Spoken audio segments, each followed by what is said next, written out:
Bạn thân mến, bạn có từng tự hỏi tại sao có người lại chọn sống với cô đơn mà vẫn an nhiên, tự tại? Trong khi đó, chúng ta đôi lúc lại thấy cô đơn như một khoảng trống khó chịu, khiến ta không ngừng tìm kiếm một ai đó để lấp đầy. Cô đơn, phải chăng là thử thách hay là món quà mà cuộc sống trao cho mỗi người? Có những khoảnh khắc ta sợ hãi cô đơn, nhưng cũng có lúc ta khao khát được ở một mình để tìm lại chính mình. Bạn có bao giờ nghĩ rằng cô đơn có thể là người thầy dẫn lối cho sự trưởng thành của chúng ta? Cổ nhân từng nói, một mình mà tĩnh, hơn vạn người mà sao? Câu nói này như một lời nhắc nhở sâu sắc rằng, đôi khi cô đơn không phải là sự trống trải, mà là cơ hội để ta tìm về sự bình yên trong tâm hồn. Sống giữa đám đông, lòng ta dễ bị cuốn vào những mối quan hệ rối ren, những kỳ vọng không tên, để rồi đánh mất chính bản thân. Nhưng khi ta dám đối diện với cô đơn, ta mới thực sự hiểu mình cần gì, muốn gì, và đâu là con đường dẫn đến sự trưởng thành. Người khôn ngoan chọn cách ôm lấy cô đơn để tôi luyện bản thân. Họ hiểu rằng, trong sự tĩnh lặng của một mình, ta có thể lắng nghe tiếng nói nội tâm, sắp xếp lại những mảnh ghép hỗn độn của cuộc sống và bước đi với một tâm thế rõ ràng hơn. Cô đơn, vì thế, không phải là kẻ thù, mà là người bạn đồng hành giúp ta khám phá giá trị thật của chính mình. Ngược lại, kẻ dại khờ lại sợ hãi sự tĩnh lặng, luôn bám víu vào người khác để né tránh cô đơn. Họ tìm kiếm sự an ủi từ những mối quan hệ tạm bợ, nhưng cuối cùng lại lạc lối, không biết mình là ai, mình đang đi đâu. Cô đơn, hóa ra, là một bài học tất yếu để ta học cách yêu thương và trân trọng bản thân trước khi đặt niềm tin vào người khác. Bạn thân mến, tôi muốn biết khoảnh khắc này, khi bạn đang nghe những lời này, là lúc nào trong ngày của bạn. Nếu bạn đang lắng lòng giữa đêm khuya, khi mọi thứ xung quanh đã chìm vào giấc ngủ, hãy bình luận số 1. Còn nếu bạn tranh thủ một khoảng lặng trong ngày, có thể là giờ nghỉ trưa hay lúc hoàng hôn buông xuống, hãy gõ số 2. Hãy cho tôi biết, để tôi có thể gửi đến bạn một lời chào thật gần gũi, như một người bạn đang đồng hành cùng bạn trong hành trình khám phá bản thân. Ngay sau đây, chúng ta sẽ cùng nhau khám phá những lời dạy sâu sắc về sự cô đơn, nơi mà người khôn chọn đối diện để trưởng thành, còn kẻ dại thì mãi tìm cách lẩn tránh. Hãy lắng nghe đến cuối, rất có thể bạn sẽ tìm thấy chính mình. 1. Cô đơn là phép thử lòng người. Có những giai đoạn trong đời, ta buộc phải bước qua một mình, không phải vì không ai yêu thương, mà vì không ai có thể thay ta sống, thay ta trưởng thành. Cô đơn khi ấy không còn là cảm giác, mà là hoàn cảnh bắt buộc. Người yếu thường tìm cách lấp đầy bằng các mối quan hệ, còn người mạnh thì âm thầm chịu đựng, gói nỗi buồn vào bên trong và tiếp tục bước đi. Mạnh Tử từng nói, người có chí lớn, tất phải chịu nỗi khổ lớn, mà nỗi khổ ấy bắt đầu từ sự cô độc không ai chia sẻ. Ở thời nay, giữa nhịp sống hối hả, càng nhiều người vây quanh, ta lại càng dễ lạc mất mình. Chỉ khi ở một mình, không còn tiếng ồn, không còn lời khuyên, ta mới thật sự nghe được mình đang cần gì, thiếu gì và nên sống thế nào. Câu chuyện về cố nhạc sĩ Trịnh Công Sơn là một minh chứng lặng lẽ nhưng sâu sắc. Ông từng trải qua những năm tháng dài sống thu mình trong một căn phòng nhỏ tại Huế. Không rượu, không tiệc tùng, không hào nhoáng, chỉ có tiếng đàn, những trang giấy và một người đàn ông ngồi với nỗi cô đơn của chính mình. Nhiều người khi ấy cho rằng ông lạc lõng, sống lập dị, nhưng chính trong sự cô độc ấy, những bản nhạc thấm đẫm nhân sinh và sâu sắc nhất đã ra đời. Ông từng viết, tôi là ai mà yêu quá đời này? Một câu hỏi chỉ có thể bật lên trong những khoảnh khắc cô tịch đến tận cùng. Vậy mới biết, đôi khi, chính sự một mình mới là nơi nuôi dưỡng điều vĩ đại nhất trong con người ta. 2. Bước một mình mới nghe được tiếng lòng. Khi xung quanh quá nhiều tiếng nói, ta rất dễ đánh mất âm thanh thật sự phát ra từ bên trong mình. Mỗi người đều có một giọng nói nội tâm. Giọng nói ấy không là lớn, không vội vàng, nhưng cực kỳ trung thực. Chỉ khi ta dừng lại, không còn người xen vào quyết định của mình, không còn ai dẫn lối, ta mới nghe được điều mình thật sự muốn. Trang Tử từng viết, đạo vốn tĩnh, chỉ khi tâm không động thì đạo mới hiển hiện. Thế nên, phải một lần bước ra khỏi đám đông, tự đi một quãng đường không ai dắt tay, ta mới thật sự đối thoại được với trái tim mình. Cuộc sống này có thể dẫn bạn đi rất xa, nhưng chỉ khi nghe được tiếng lòng, bạn mới biết đâu là nơi nên dừng lại. Một buổi sáng mùa đông, tại bến xe miền Trung, bà Thanh, người phụ nữ đã nghỉ hưu gần 10 năm, quyết định xách ba lô lên đường đi du lịch một mình. Con cháu ngăn cản, hàng xóm chê cười, nhưng bà cười hiền. Cả đời tôi lo cho người khác, giờ cho tôi lo cho tôi. Suốt 3 tuần trên hành trình, bà viết nhật ký, nói chuyện với chính mình, khóc, rồi cười. Về lại nhà, bà chẳng kể nhiều, chỉ nói một câu: lần đầu tiên, tôi thật sự nghe được tiếng lòng. Có những câu trả lời, chỉ khi ta bước một mình mới dám thừa nhận. 3. Người khôn chọn lặng thầm thay vì ồn ào. Người sống nội tâm sâu sắc thường không cần chứng minh điều gì. Họ không phải là người im lặng vì sợ hãi, mà vì họ hiểu rằng tiếng nói lớn nhất đôi khi chính là sự lặng thinh. Càng ồn ào, càng dễ dối, càng khoe khoang, càng dễ để lộ điều mình chưa vững. Khổng Tử từng dạy, biết mà không nói là trí, nói mà không biết là họa. Người khôn không cần xuất hiện trong mọi cuộc trò chuyện, không cần phản ứng với mọi lời công kích. Họ biết lúc nào nên nói, lúc nào nên dừng. Giống như một ngọn núi, dù im lặng nhưng vẫn vững vàng theo năm tháng. Trong thời đại mạng xã hội ngày nay, người ta dễ cuốn vào việc thể hiện, nhưng người sâu sắc thì lại chọn cách rút lui, không để trốn tránh, mà để giữ được mình. Chiều muộn tại một buổi họp cổ đông của một doanh nghiệp công nghệ lớn, khi mọi người tranh cãi nảy lửa về kế hoạch mở rộng thị trường, ông Trần, nhà sáng lập, chỉ ngồi lặng im, không phát biểu suốt 1 tiếng rưỡi. Đến phút cuối, ông mới nhẹ nhàng đưa ra một nhận định ngắn gọn, đầy đủ và chính xác đến từng chi tiết. Cuộc họp lắng lại. Một người trẻ tò mò hỏi sao ông không lên tiếng từ sớm. Ông chỉ cười, nước trong thì mới soi được bóng, người nói ít thì lời mới có giá. Đôi khi, chính sự lặng thầm lại là dấu hiệu của một trí tuệ lớn. 4. Cô đơn không giết chết ai, chỉ lọc sạch. Sự cô đơn không đáng sợ như nhiều người nghĩ. Nó không làm hại ai, nó chỉ gạn đục khơi trong. Nó khiến ta nhận ra đâu là người thật lòng, đâu là mối quan hệ chỉ dựa trên lợi ích. Trong cô đơn, kẻ giả rời đi, người thật mới còn lại.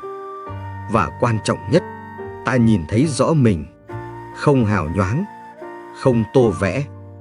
Lão Tử từng viết, lặng là gốc của động, tĩnh là chủ của nóng. Những ai đi qua cô đơn mà không sụp đổ, sẽ có nội tâm mạnh mẽ hơn người từng sống giữa trăm ngàn tiếng vỗ tay. Khi không còn ai bên cạnh, mà ta vẫn sống tốt, đó là lúc cô đơn trở thành món quà của sự thanh lọc. Trong một căn nhà cũ ở vùng ven Đà Lạt, anh Thịnh, một họa sĩ ẩn danh, sống một mình đã gần 8 năm. Anh từng là người nổi tiếng trong giới tranh tường, nhưng sau một biến cố lớn về bạn bè và tiền bạc, anh rút lui khỏi xã hội. Nhiều năm không ai nhắc đến tên anh, nhiều người nghĩ anh bỏ nghề. Nhưng rồi trong một cuộc triển lãm nhỏ ở Hà Nội, người ta sững sờ khi thấy hàng loạt tranh của anh, đầy chiều sâu, dữ dội nhưng tinh tế. Có người hỏi anh làm thế nào để vẽ ra được những bức tranh ấy. Anh chỉ nói, tôi sống với mình đủ lâu để hiểu điều gì cần giữ, điều gì nên bỏ. Cô đơn không giết ai, nó chỉ khiến người ta trở nên thật nhất. 5. Dũng khí lớn nhất là dám ở một mình. Nhiều người nghĩ dũng khí là ra trận, là dám đối đầu với người khác. Nhưng dũng khí thật sự là dám đối diện với chính mình trong những lúc không ai bên cạnh. Ở một mình, không phải ai cũng chịu nổi. Không ai làm chứng cho mình đúng.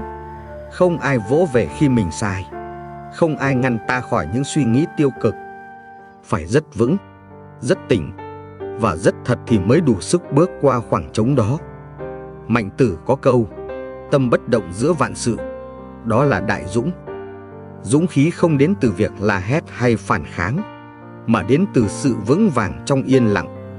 Người khôn hiểu, đôi khi sống một mình mà an nhiên còn khó hơn sống giữa trăm người mà giả tạo. Tại một thư viện nhỏ ở Nhật Bản, có một người phụ nữ tên là Aiko, ngoài 40 tuổi, độc thân, không mạng xã hội, sống lặng lẽ giữa lòng Tokyo.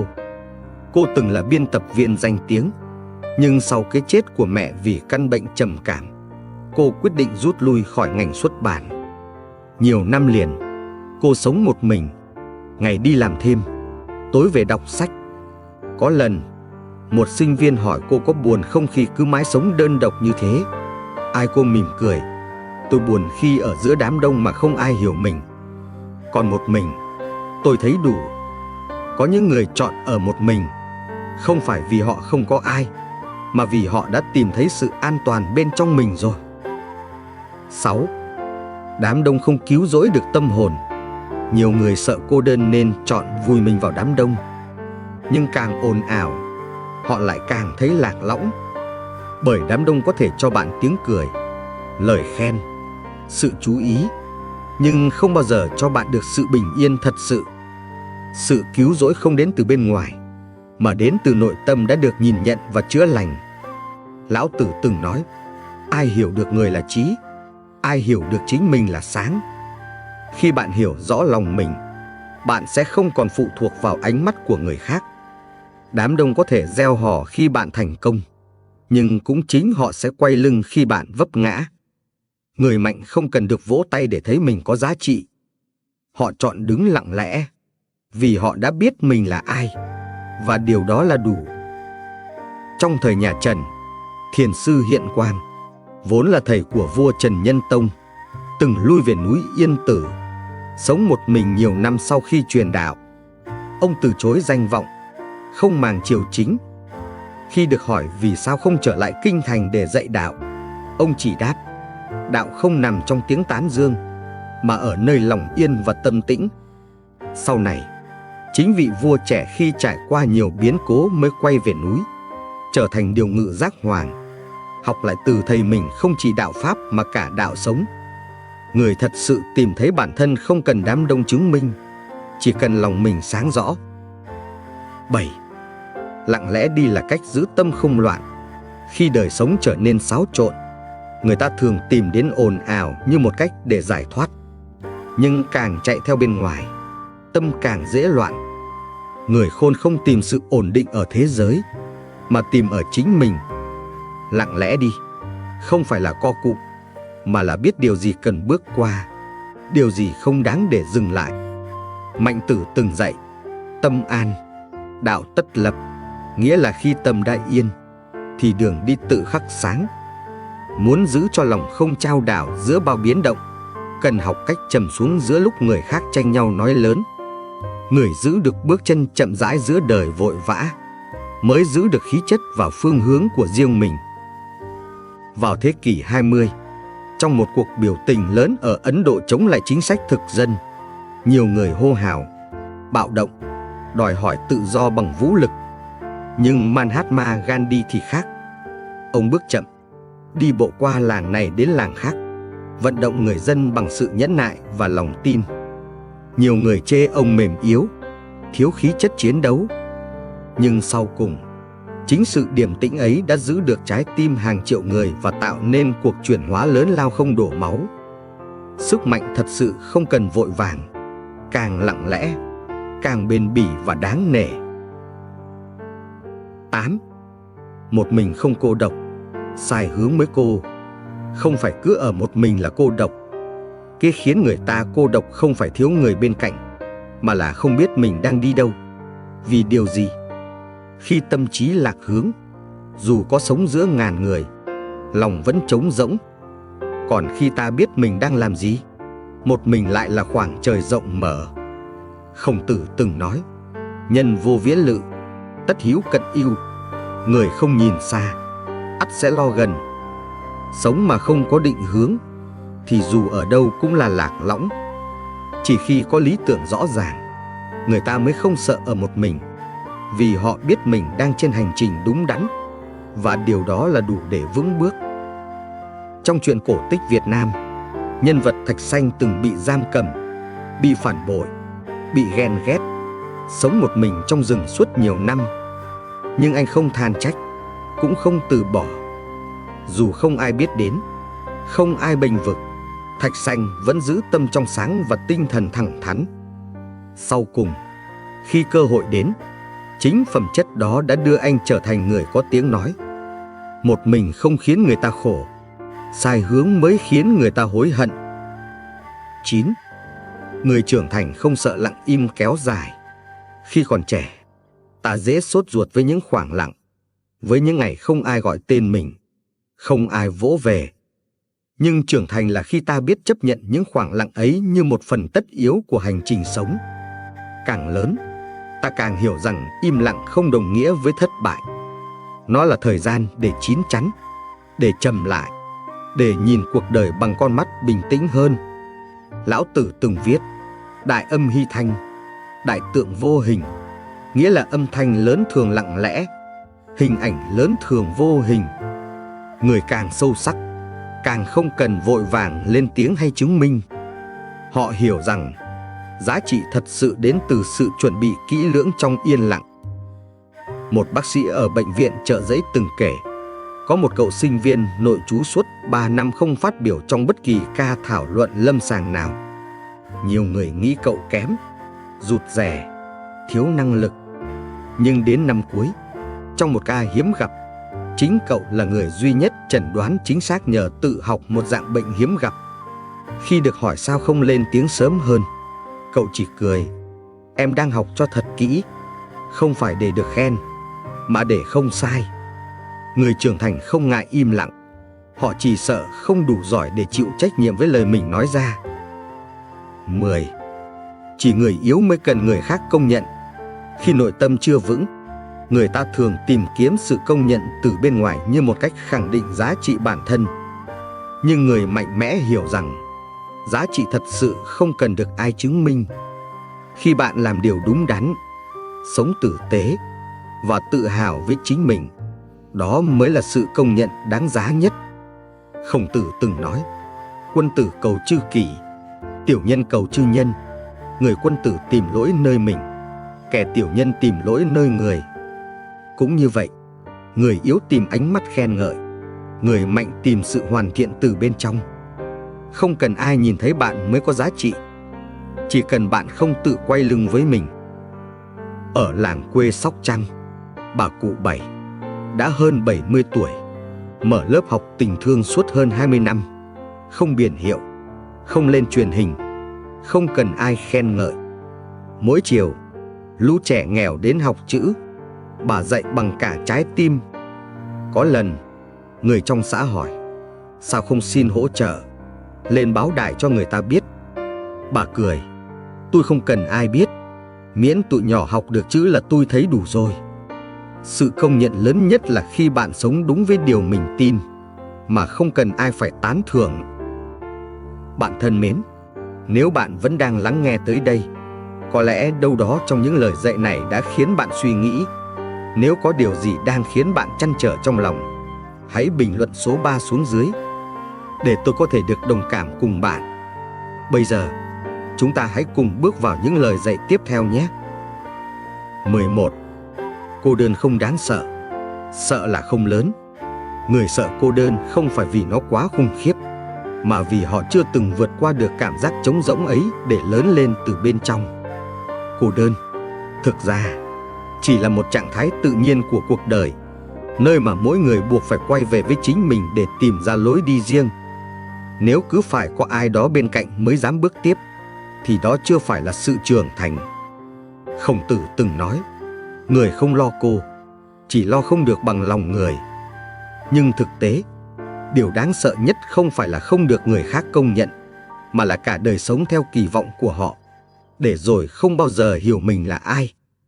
Người dám sống một mình, dám nghĩ một mình, và vẫn giữ được hướng đi, đó là người thực sự đã lớn.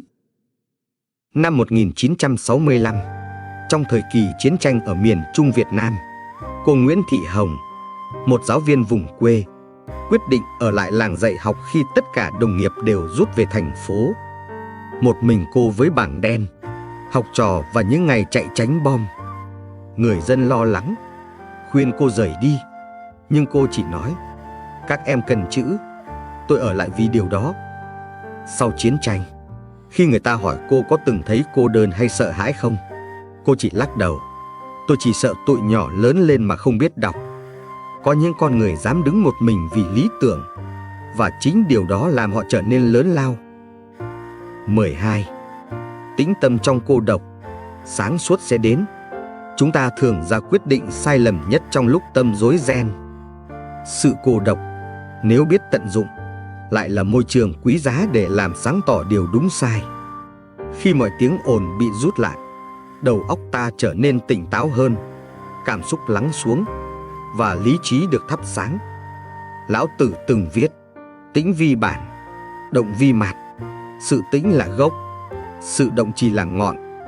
Người sống trong cô độc nhưng biết giữ tâm không loạn, sẽ thấy mọi chuyện rõ như gương soi. Giữa thời đại nhiều lựa chọn và mâu thuẫn, càng cần một nơi yên tĩnh để lắng nghe mình, thay vì lao theo những tiếng hô hào bên ngoài. Ở vùng biên giới tỉnh Hà Giang, ông Lầu, một già làng người hát Mông, nổi tiếng là người phân xử công minh. Ông không có học vấn cao, nhưng mỗi khi trong bản xảy ra mâu thuẫn, mọi người đều tìm đến ông. Có lần, khi hai gia đình tranh chấp đất đai, ông bảo, tao không nói ngay đâu, tao lên dãy, ngủ một đêm đã. Sáng hôm sau, ông về, ngồi lại giữa hai nhà, nói rõ từng lý lẽ mà không ai phản đối. Ông bảo, ở một mình trên dãy, trời lặng, người cũng lặng. Khi không giận, tao mới nói được điều công bằng. Càng yên tĩnh, càng dễ sáng suốt. Đó là chân lý mà không cần sách vở cũng có thể hiểu bằng trải nghiệm sống. 13. Không ai thành công trong đám đông mãi. Đám đông có thể giúp bạn bắt đầu, nhưng để đi xa, bạn phải tự bước. Thành công thật sự không sinh ra từ sự tán thưởng, mà đến từ nỗ lực lặng lẽ, liên tục, không ai thấy. Khi còn phụ thuộc vào sự chú ý, bạn sẽ dễ mỏi mệt, vì đám đông thay đổi rất nhanh. Hôm nay tung hô, ngày mai quay lưng. Mạnh Tử từng dạy, kẻ trí lo cho căn cơ, kẻ ngu lo cho cái tiếng. Người khôn lo làm tốt việc của mình, không màng danh xưng nhất thời. Khi bạn rời khỏi đám đông, giữ được nhịp bước của riêng mình, đó là khi bạn thật sự trưởng thành và tiến gần tới thành tựu bền vững. Trong giới công nghệ thế giới, có một giai đoạn dài Steve Jobs bị chính công ty mình sáng lập là Apple sa thải. Đám đông chế giễu, báo chí bàn tán.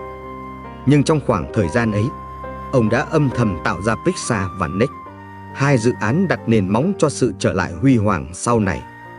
Có lần ông chia sẻ, rời Apple là điều tốt nhất từng xảy ra với tôi, vì nó giúp tôi quay lại với tinh thần khởi nghiệp thật sự.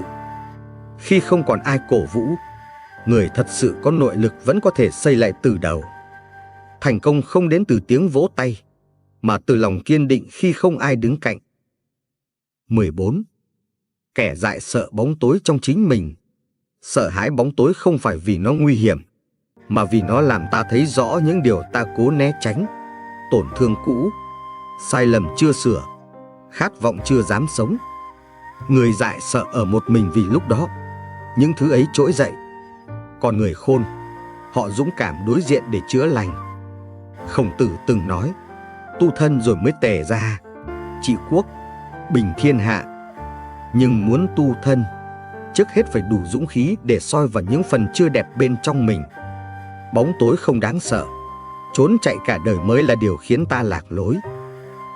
Tại Huế, có một thầy tu tên Thiện Pháp, từng là doanh nhân thành đạt. Sau cú sốc ly hôn và phá sản, ông bỏ hết, lên chùa xin làm công quả. Mấy năm đầu, ông chỉ lau sàn, gánh nước, không tiếp xúc với ai. Có lần thầy trụ trì hỏi sao cứ tránh né, ông nghẹn ngào, vì mỗi lần ngồi yên là mọi lỗi lầm của con lại hiện lên. Nhưng rồi từng chút một, ông bắt đầu thiền, học pháp, viết lại quá khứ bằng lòng tha thứ. Giờ ông trở thành người hướng dẫn cho những người từng tổn thương. Bóng tối trong lòng không đáng sợ nếu ta dám ngồi xuống và thắp lên một ngọn đèn. 15. Sự yên lặng là nơi tâm trí mạnh lên. Khi mọi thứ quá ồn ào, tâm trí ta rơi vào trạng thái phản xạ, nói trước khi nghĩ, làm trước khi hiểu, phản ứng trước khi lắng nghe. Nhưng trong sự yên lặng, đầu óc được sắp xếp lại, cảm xúc được lọc sạch và tư duy trở nên sắc bén hơn. Lão Tử từng viết: chí nhu thắng cương, tĩnh thắng động. Sự mềm mỏng và yên tĩnh không phải yếu đuối, mà là cách để giữ được sức mạnh nội tại. Người giữ được im lặng khi bị kích động, giữ được lý trí trong lúc bị hiểu lầm, là người có tâm trí mạnh mẽ hơn bất kỳ ai đang la lớn. Sự yên lặng đó không phải là trốn tránh, mà là làm chủ. Trong chiến tranh thế giới thứ hai, nhà bác học Alan Turing, người được xem là cha đẻ ngành trí tuệ nhân tạo, đã âm thầm giải mã hệ thống Enigma của phát xít Đức. Suốt nhiều tháng trời, ông và đội ngũ của mình sống trong im lặng tuyệt đối. Họ không đăng báo, không nhận phỏng vấn, không chia sẻ một dòng tin tức. Và chính sự im lặng ấy đã cứu sống hàng triệu người bằng cách kết thúc chiến tranh sớm hơn dự kiến. Sau này, Turing được vinh danh, nhưng ông chưa từng tự ca ngợi bản thân. Người càng trầm lặng, đôi khi lại đang làm nên điều vĩ đại nhất. Sức mạnh lớn nhất nhiều khi sinh ra trong những nơi yên tĩnh nhất. 16. Lặng lẽ không phải yếu đuối mà trí tuệ. Trong một thế giới ồn ào, người chọn lặng lẽ dễ bị đánh giá là thụ động, là cam chịu. Nhưng thực ra, lặng lẽ là biểu hiện của sự kiểm soát nội tâm. Người có trí tuệ không cần nói nhiều để chứng minh điều gì. Họ quan sát, suy ngẫm và chỉ lên tiếng khi thật cần thiết. Khổng Tử từng nói: người biết không nói hết, người nói hết chưa chắc đã biết. Trong cuộc sống, những người mạnh nhất thường là người ít thể hiện, nhưng mỗi hành động đều sâu sắc và có trọng lượng. Họ hiểu rằng lời nói không chữa được mọi thứ, mà chính cách sống mới là câu trả lời lâu dài. Lặng lẽ là bản lĩnh, là trí tuệ đã trưởng thành qua thử thách. Trong một lần đi thực tế tại một ngôi trường vùng sâu tỉnh Quảng Ngãi, phóng viên Nguyễn Phúc gặp thầy Hòa, một giáo viên đã bám trường gần 30 năm. Ít ai biết thầy từng là thủ khoa sư phạm, có nhiều lời mời về thành phố, nhưng ông âm thầm chọn ở lại. Thầy không dùng mạng xã hội, chẳng xuất hiện ở hội nghị, cũng chưa bao giờ viết đơn xin khen thưởng. Khi hỏi lý do, thầy chỉ cười: học trò biết chữ là tôi vui. Trong suốt 30 năm, thầy âm thầm gieo chữ giữa rừng núi, không cần ai nhớ tên. Sự lặng lẽ ấy không phải vì thầy yếu đuối, mà vì thầy đủ trí tuệ để biết mình đang làm điều gì đáng giá nhất. 17. Không ai hiểu mình bằng chính bản thân. Chúng ta lớn lên trong sự kỳ vọng của người khác. Cha mẹ mong thế này, xã hội bảo phải thế kia. Nhưng rốt cuộc, người sống trọn với hậu quả của mọi lựa chọn là chính ta. Bởi vậy, không ai có thể hiểu rõ ta hơn chính bản thân mình. Mạnh Tử từng dạy: tự phản nhi bất đắc, tắc tu chi. Nếu xét lại mình mà thấy chưa đúng, thì hãy tự sửa. Tự xét mình là công việc âm thầm nhưng cao quý. Đừng mong người khác thấu hiểu hết nỗi lòng ta, vì chính ta đôi khi còn mơ hồ về mình. Chỉ khi dám nhìn thẳng vào bên trong, ta mới thật sự hiểu được mình là ai, muốn gì và cần điều gì để sống có ý nghĩa. Tại Pháp, vào đầu thế kỷ 20, nhà văn Marcel Proust bị xem là lập dị vì ông sống gần như ẩn dật. Ông dành cả đời để viết một bộ tiểu thuyết duy nhất kéo dài hơn 10 năm, trong một căn phòng kín rèm và cách âm. Ai cũng cho rằng ông kỳ quái, nhưng Proust từng nói: không ai có thể đi vào thế giới nội tâm của tôi ngoài chính tôi. Sau khi qua đời, tác phẩm Đi tìm thời gian đã mất của ông trở thành kiệt tác văn chương thế giới. Càng đi sâu vào chính mình, ông càng vẽ nên những tầng sâu khó ai chạm tới. Hiểu được mình là bước đầu tiên để sống đúng với mình. 18. Cô đơn là giai đoạn của người sắp trưởng thành. Giống như đứa trẻ cần tự đi mà không có người dắt, người lớn cũng phải một lần học cách sống với cô đơn để trưởng thành thật sự. Cô đơn không phải là dấu hiệu của lạc lõng, mà là sự chuẩn bị cho một bước tiến sâu sắc hơn. Lão Tử từng viết: đạo sinh nhất, nhất sinh nhị, nhị sinh tam, tam sinh vạn vật. Mọi chuyển hóa vĩ đại đều bắt đầu từ cái một cô độc ban đầu. Chỉ khi không còn ai giúp đỡ, không còn lời khuyên, người ta mới thật sự rèn được bản lĩnh, tính tự lập và chiều sâu tư duy.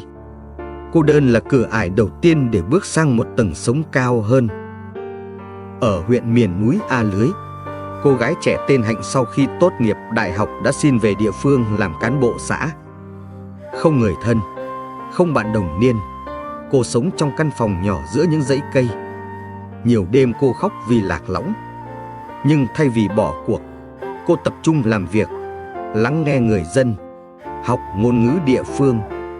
Năm thứ 3, cô trở thành người trẻ tuổi nhất được dân bầu làm phó chủ tịch xã. Khi được hỏi điều gì giúp cô trụ lại, cô nói: chính những ngày không ai bên cạnh đã rèn cho tôi ý chí. Mỗi trưởng thành thật sự đều đi qua một giai đoạn cô đơn mà không ai thấy. 19. Sự im lặng dạy ta điều tiếng ồn không nói. Tiếng ồn có thể khiến người ta chú ý, nhưng im lặng mới là nơi nuôi dưỡng sự thật.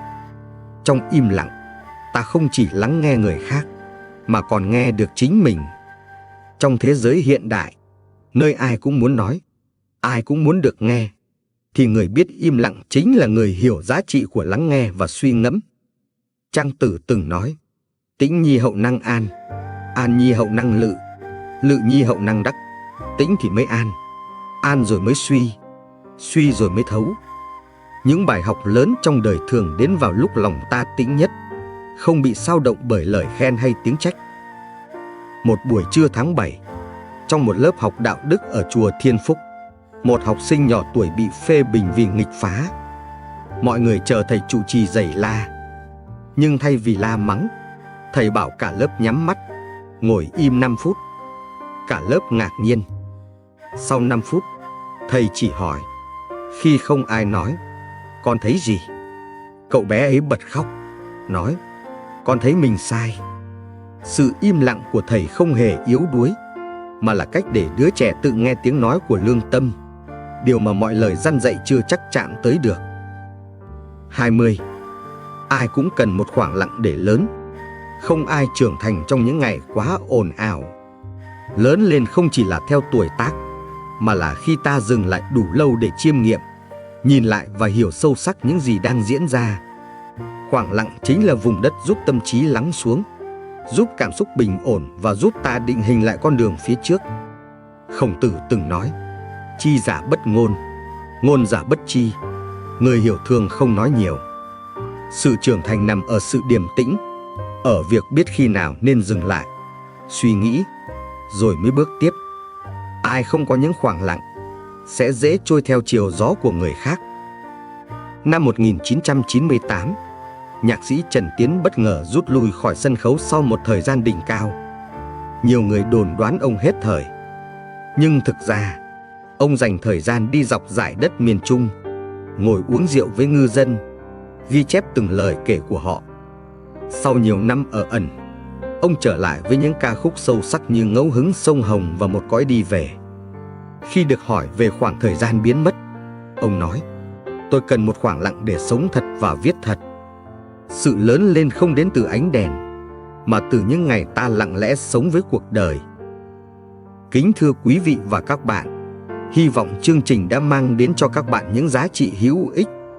Trước khi tiếp tục, nếu bạn thấy chương trình thú vị, xin hãy bình luận số 6. Nếu chưa hài lòng, hãy bình luận số 7. Điều này sẽ giúp chúng tôi cải thiện nội dung tốt hơn. 21. Chấp nhận cô đơn là chọn trưởng thành.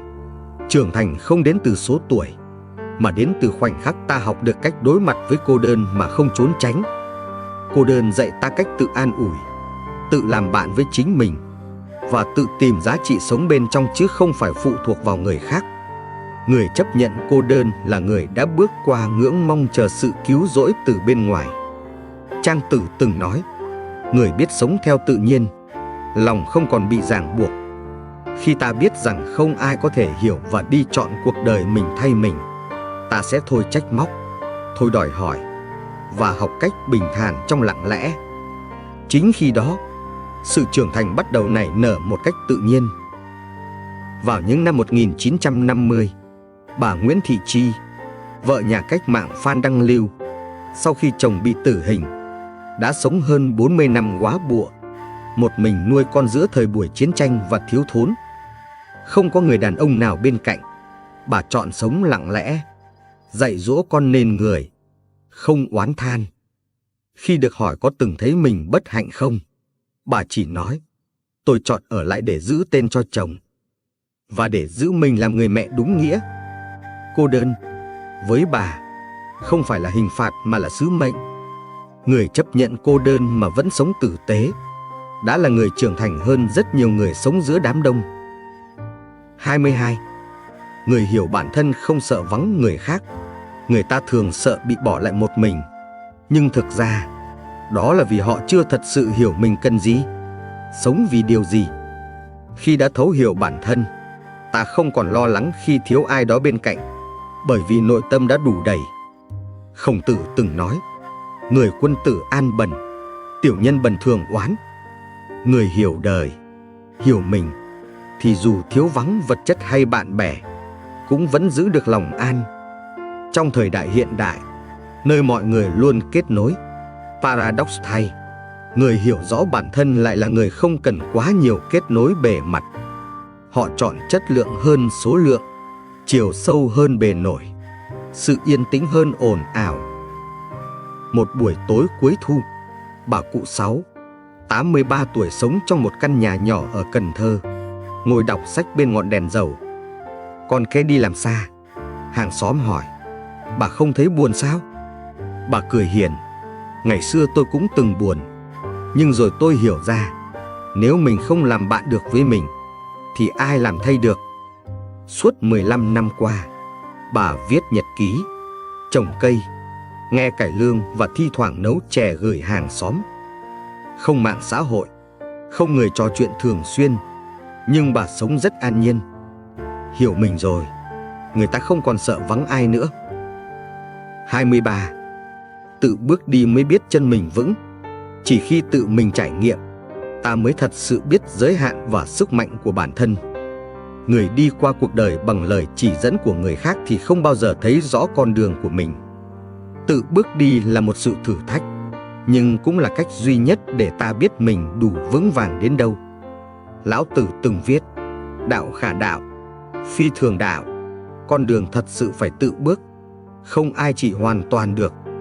Khi không còn ai dắt tay, không còn tiếng vỗ tay sau lưng, ta mới biết mình đi vì điều gì và chân mình có đủ lực để không ngã. Vào thế kỷ 13, Huyền Trân công chúa, con gái vua Trần Nhân Tông, đã phải tự rời bỏ quê hương, gả sang xứ lạ vì vận mệnh đất nước. Dù bị ghi nhớ trong sử sách là cuộc hôn nhân chính trị, nhưng ít ai biết trong thời gian ở đất Chiêm Thành, bà đã âm thầm học tiếng, học nghi lễ và duy trì uy tín nước Đại Việt bằng sự tự trọng và bản lĩnh.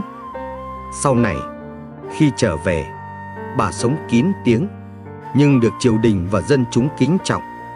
Bước đi một mình không phải là bi kịch, nó là cách để một người nữ mảnh mai gánh vác sứ mệnh lớn mà không gục ngã. 24. Đừng mong đợi ai đồng hành mãi mãi. Con người đến với nhau là duyên, nhưng ở lại hay rời đi là điều không ai nắm giữ được. Mong đợi ai đó sẽ luôn bên mình suốt đời chỉ khiến lòng thêm thất vọng. Người hiểu đời sẽ học cách trân trọng người ở lại và nhẹ nhàng tiễn người rời đi. Mạnh Tử từng nói, sinh sinh chi vị dịch, mọi sự sống đều chuyển dịch, không điều gì tồn tại mãi như cũ. Biết vậy, ta sẽ sống thật trong từng khoảnh khắc với người bên cạnh, nhưng không lệ thuộc vào họ. Đến một lúc nào đó, chính sự một mình lại là nền tảng để ta sống tự chủ và vững vàng. Trong câu chuyện Ngụ Ngôn của Ấn Độ, có kể về một người đàn ông cõng một người bạn bị thương đi suốt cả hành trình. Khi đến đoạn đường dốc, người bạn ấy bảo, từ đây tôi có thể đi một mình. Người đàn ông buông tay, mỉm cười và quay về con đường khác. Người kể chuyện kết lại bằng một dòng: tình bạn thật sự là khi người ta biết lúc nào nên đi cùng và lúc nào nên buông tay. Đừng mong ai đi cùng ta mãi. Học cách đi một mình là điều ai cũng cần học, để không hẫng hụt khi điều không thể tránh xảy ra. 25. Đôi khi, chia tay là để yên lặng lớn lên. Không phải cuộc chia tay nào cũng là dấu chấm hết. Có những lần phải rời xa ai đó, chỉ để mỗi bên có không gian lớn lên, để tiếng ồn không còn lấp đi tiếng lòng. Nhiều người sợ chia ly vì gắn chúng với mất mát, nhưng chia tay đúng lúc đôi khi lại là sự tôn trọng sâu sắc nhất dành cho nhau. Lão Tử từng nói: chi túc giả phú, chi chỉ giả cường, biết đủ là giàu, biết dừng là mạnh. Khi ta biết buông những mối quan hệ khiến lòng mình hoang mang, đó không phải là thất bại, mà là một bước trưởng thành. Năm 2003, đạo diễn Christopher Nolan chia tay ekip thân cận sau thành công của phim Memento để bắt đầu xây dựng loạt phim Batman theo hướng hoàn toàn mới. Có người phản đối, cho rằng ông bỏ rơi đồng đội. Nhưng Nolan nói, chia tay không phải vì không hợp, mà vì mỗi người cần một vùng sáng riêng. Chính quyết định ấy giúp ông định hình lại sự nghiệp, còn các cộng sự cũ cũng thành công theo hướng riêng. Không phải lần nào rời xa cũng là mất. Có khi, đó là cách để mỗi người yên lặng lớn lên mà không kéo nhau xuống. 26. Tĩnh lặng mới nghe được trái tim run rẩy. Giữa cuộc sống xô bồ, ai cũng dễ bỏ quên tiếng nói nhỏ bé từ trong lòng mình. Tiếng nói ấy không ồn ào, không áp đặt, chỉ khe khẽ nhắc ta nhớ điều gì là quan trọng nhất. Nhưng khi tâm trí bị cuốn theo muôn chuyện bên ngoài, ta không còn đủ yên để lắng nghe nó. Lão Tử từng viết: nghe bằng tai là vọng, nghe bằng tâm là minh. Chỉ trong tĩnh lặng thật sự, ta mới cảm nhận được nỗi sợ, nỗi đau, cả khát khao đã bị đè nén bấy lâu. Trái tim con người vốn yếu mềm, nhưng cũng là nơi chứa đựng sự can đảm lớn nhất. Chỉ cần đủ yên, đủ thật, ta sẽ nghe thấy điều mình cần làm rõ hơn bao giờ hết. Chiều hôm đó ở trại giam Thủ Đức, một phạm nhân trẻ tên Lâm được mời đến phòng tư vấn tâm lý. Sau nhiều tháng im lặng, cậu bắt đầu chia sẻ về tuổi thơ bị bạo hành và những ngày lang thang không ai nghe mình nói. Cô cán bộ tâm lý kể rằng suốt buổi, cậu không khóc, chỉ nói rất nhỏ, nhưng mỗi câu như bật lên từ trái tim chạm đáy. Khi rời khỏi phòng, cậu nói: lần đầu tiên có người để tôi yên lặng mà vẫn hiểu tôi đang run bên trong. Đôi khi, một trái tim tưởng chừng câm lặng lại đang gào thét, chỉ là ta chưa đủ tĩnh để nghe thấy nó. 27. Kẻ yếu luôn sợ sự đối diện trong gương. Gương không bao giờ biết nói dối. Nó phản chiếu mọi vết nhăn, mọi mỏi mệt, cả những tổn thương ta cố giấu. Người mạnh dám nhìn vào gương, dám đối diện với những sai lầm, giới hạn và cả mặt tối trong chính mình. Người yếu thì né tránh, vì họ sợ thấy một bản thân không hoàn hảo, sợ nhận ra những gì mình đã sai. Mạnh Tử từng nói: tự phản nhi thành, vi nhân chi bản. Tự nhìn lại mình là nền tảng làm người. Chỉ khi ta dám nhìn rõ bản thân, thì sự thay đổi mới bắt đầu. Trốn tránh sự thật không khiến nó biến mất, nó chỉ lớn dần trong âm thầm mà thôi. Ở một bệnh viện phục hồi chức năng tại quận Thủ Đức, bác sĩ Nam kể về một người đàn ông tên Quý, từng là giám đốc một công ty vận tải. Sau tai nạn thì liệt nửa người. Trong suốt 3 tháng đầu, ông nhất quyết không soi gương, từ chối tập vật lý trị liệu. Cho đến một hôm, bác sĩ mang cho ông một tấm gương nhỏ, đặt lên bàn, không nói gì. Ông nhìn vào, lặng người rồi bật khóc. Từ hôm đó, ông bắt đầu tập, từng chút một, dù rất đau. 6 tháng sau, ông có thể đi bằng nạng. Ông nói: tôi tưởng tôi sợ đau, hóa ra tôi sợ nhìn thấy tôi đã yếu đến thế. Sức mạnh đôi khi bắt đầu từ khoảnh khắc ta dám nhìn vào chính mình. 28. Người khôn chọn lối vắng để nhìn xa. Lối vắng thường ít người đi không phải vì nó sai, mà vì nó khó. Nhưng chính những con đường ấy mới giúp người ta nhìn xa, suy rộng, không bị cuốn vào xô bồ, ganh đua, Người khôn không chọn lối đông người chỉ để được đồng thuận, mà họ chọn nơi tĩnh lặng để suy xét, để đi con đường đúng đắn và lâu dài hơn. Trang Tử từng viết: cao nhân hành kỳ đạo, viễn nhân chi ngôn. Người hiểu đạo đi theo lối của mình, không theo đám đông. Lối vắng có thể cô đơn, nhưng lại là nơi người ta dễ thấy rõ đích đến nhất. Trong lịch sử Việt Nam, vua Lý Thái Tổ, người sáng lập triều Lý, đã có một lựa chọn đi ngược số đông khi rời đô từ Hoa Lư về Thăng Long. Nhiều đại thần phản đối, lo ngại vùng đất mới gần sông sẽ bất ổn. Nhưng nhà vua trầm tĩnh, quan sát long mạch, thế đất, rồi quyết định thực hiện thiên đô. Kết quả là Thăng Long trở thành trung tâm văn hóa, chính trị, kinh tế trong suốt nhiều thế kỷ.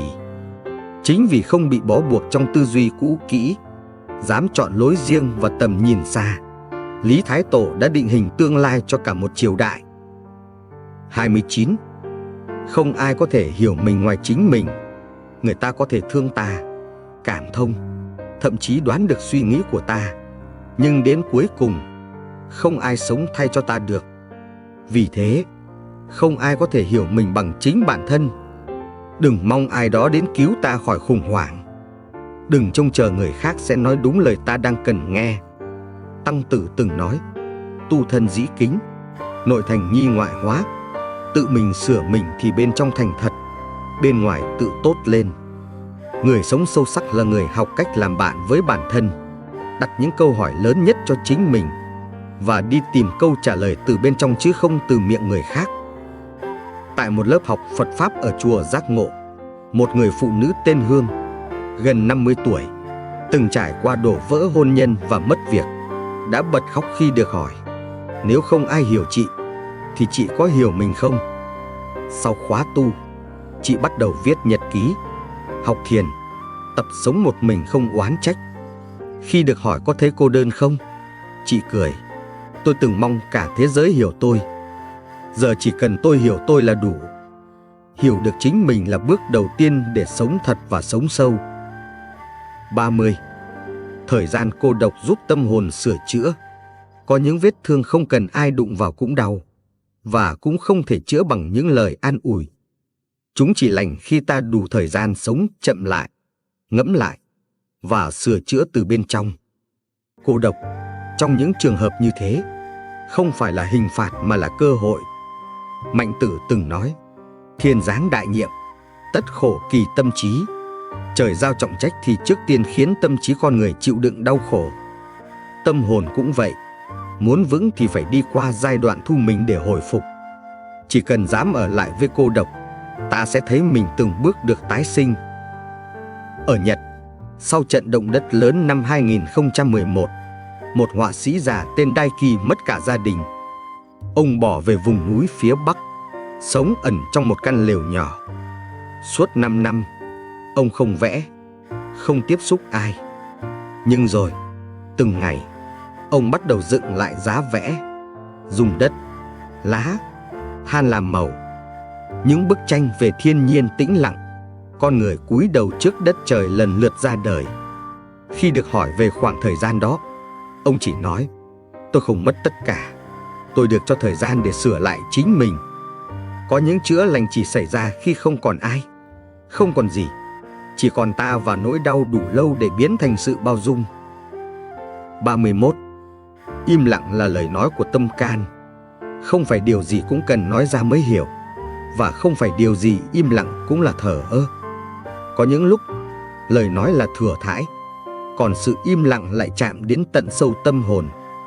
Người sống nội tâm hiểu rằng đôi khi sự lặng thinh chính là cách tâm can đang lên tiếng, phản đối, đồng cảm, tha thứ hay vỡ òa. Khổng Tử từng nói: ngôn do tâm sinh, ngôn dĩ thì chi tâm. Lời nói sinh từ tâm, nhưng sự dừng lời mới cho thấy chiều sâu của tâm. Khi im lặng xuất phát từ sự hiểu biết, từ tình thương, thì nó không còn là khoảng trống, mà là một sự hiện diện đầy trọng lượng. Có một lần tại Tòa án Nhân dân tỉnh Vĩnh Long, bà cụ Tư, hơn 70 tuổi, được mời làm nhân chứng trong một vụ tranh chấp đất đai giữa hai người con trai ruột. Cả phiên tòa, Bà không nói một lời nào. Đến lúc chánh án hỏi bà muốn giữ đất cho ai, bà chỉ rút trong túi áo ra một mảnh khăn rách, lặng lẽ đưa lên rồi khóc. Sau phút im lặng, cả hai người con cùng bật khóc, từ bỏ tranh chấp. Người luật sư ghi trong hồ sơ, lời im lặng của bà cụ đã cứu một gia đình khỏi tan vỡ. Đôi khi, lời nói mạnh nhất lại là lúc người ta chọn không nói gì. 32. Kẻ khôn không sợ lặng, chỉ sợ lệch. Người khôn có thể sống trong im lặng, chịu đựng cô đơn, nhẫn nại trước những hiểu lầm, nhưng họ rất sợ đi sai hướng. Bởi một bước lệch hôm nay có thể dẫn đến một đời tiếc nuối. Trong khi kẻ dại sợ cô đơn, sợ thiếu người bên cạnh, thì người khôn chỉ sợ lòng mình không còn ngay thẳng. Lão Tử từng viết: chánh giả tồn, lệch giả vong, đường ngay thì tồn tại, đường lệch ắt diệt. Giữ được bản thân ngay cả khi không ai quan sát, không ai ngợi khen, chính là đạo của người có chí. Im lặng không đáng sợ, đi sai mới là điều khiến người ta gãy đổ. Trong truyện cổ Trung Hoa có kể về học trò của Nhan Hồi, đệ tử Khổng Tử, được mời vào làm quan. Trước khi nhận chức, anh ngồi thiền suốt 3 ngày, không nói với ai. Người ta tưởng anh lưỡng lự vì danh lợi, nhưng thật ra anh đang xét lòng, ta đi làm vì dân hay vì chính ta muốn địa vị. Cuối cùng anh từ chối, về quê dạy học.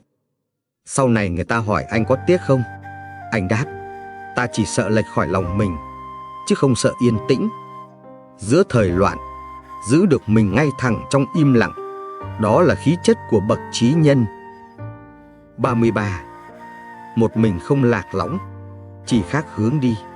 Cảm giác lạc lõng không xuất phát từ việc ta một mình, mà từ việc ta không cùng hướng với những người xung quanh. Khi ta biết rõ mình đi đâu, vì điều gì, thì dù đơn độc, lòng vẫn vững. Còn khi sống giữa đám đông mà lòng cứ phải uốn theo cho vừa lòng tất cả, ta mới thật sự thấy lạc lõng. Mạnh Tử từng dạy: hành kỳ sở thiện, bất cầu đồng vu nhân. Cứ đi theo điều đúng, đừng đòi hỏi ai cũng phải giống mình. Đừng sợ một mình nếu con đường bạn chọn là đúng. Khác biệt không có nghĩa là sai, mà là bạn đang nhìn theo một chân trời riêng. Năm 2021, ở thành phố Pleiku, cô Nguyễn Mỹ Linh, 26 tuổi, bỏ công việc ngân hàng để về quê làm nông nghiệp hữu cơ.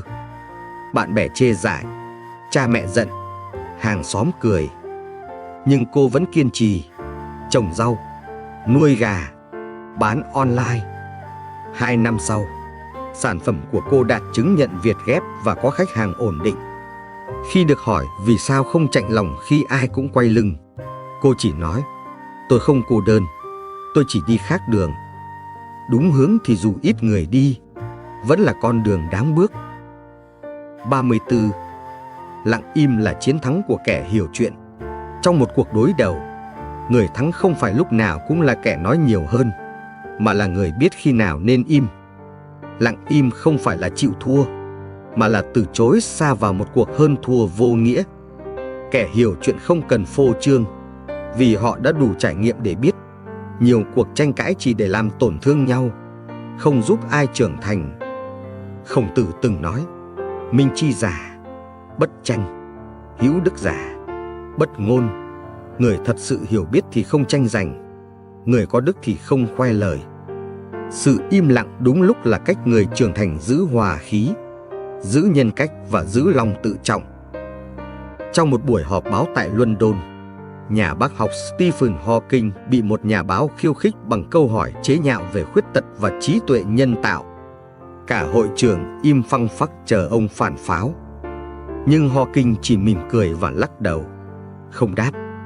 Sau buổi họp, một phóng viên hỏi vì sao không trả lời. Ông chỉ nói: tôi không tranh luận với người không muốn hiểu. Im lặng của một người hiểu chuyện luôn có sức nặng hơn trăm lời hùng biện của kẻ hiếu thắng. 35. Ai từng đau vì cô độc sẽ hiểu sức mạnh. Có người sống cả đời chưa từng cô đơn thật sự, nên khi bị bỏ lại, họ dễ gục ngã. Nhưng người đã từng trải qua nỗi đau đó, những ngày không ai bênh vực, không ai gọi tên, họ mới thấm sâu bài học kiên cường. Chính vì biết cô độc lạnh đến đâu, họ học cách tự giữ ấm cho mình. Tăng Tử từng nói, khổ cực chi hậu, thành nhân chi khí. Chỉ sau khổ cực, người ta mới tạo nên khí chất. Người từng sống sót trong cô độc sẽ không dễ gì bị quật ngã nữa, vì họ đã học được cách đứng dậy mà không cần ai đỡ.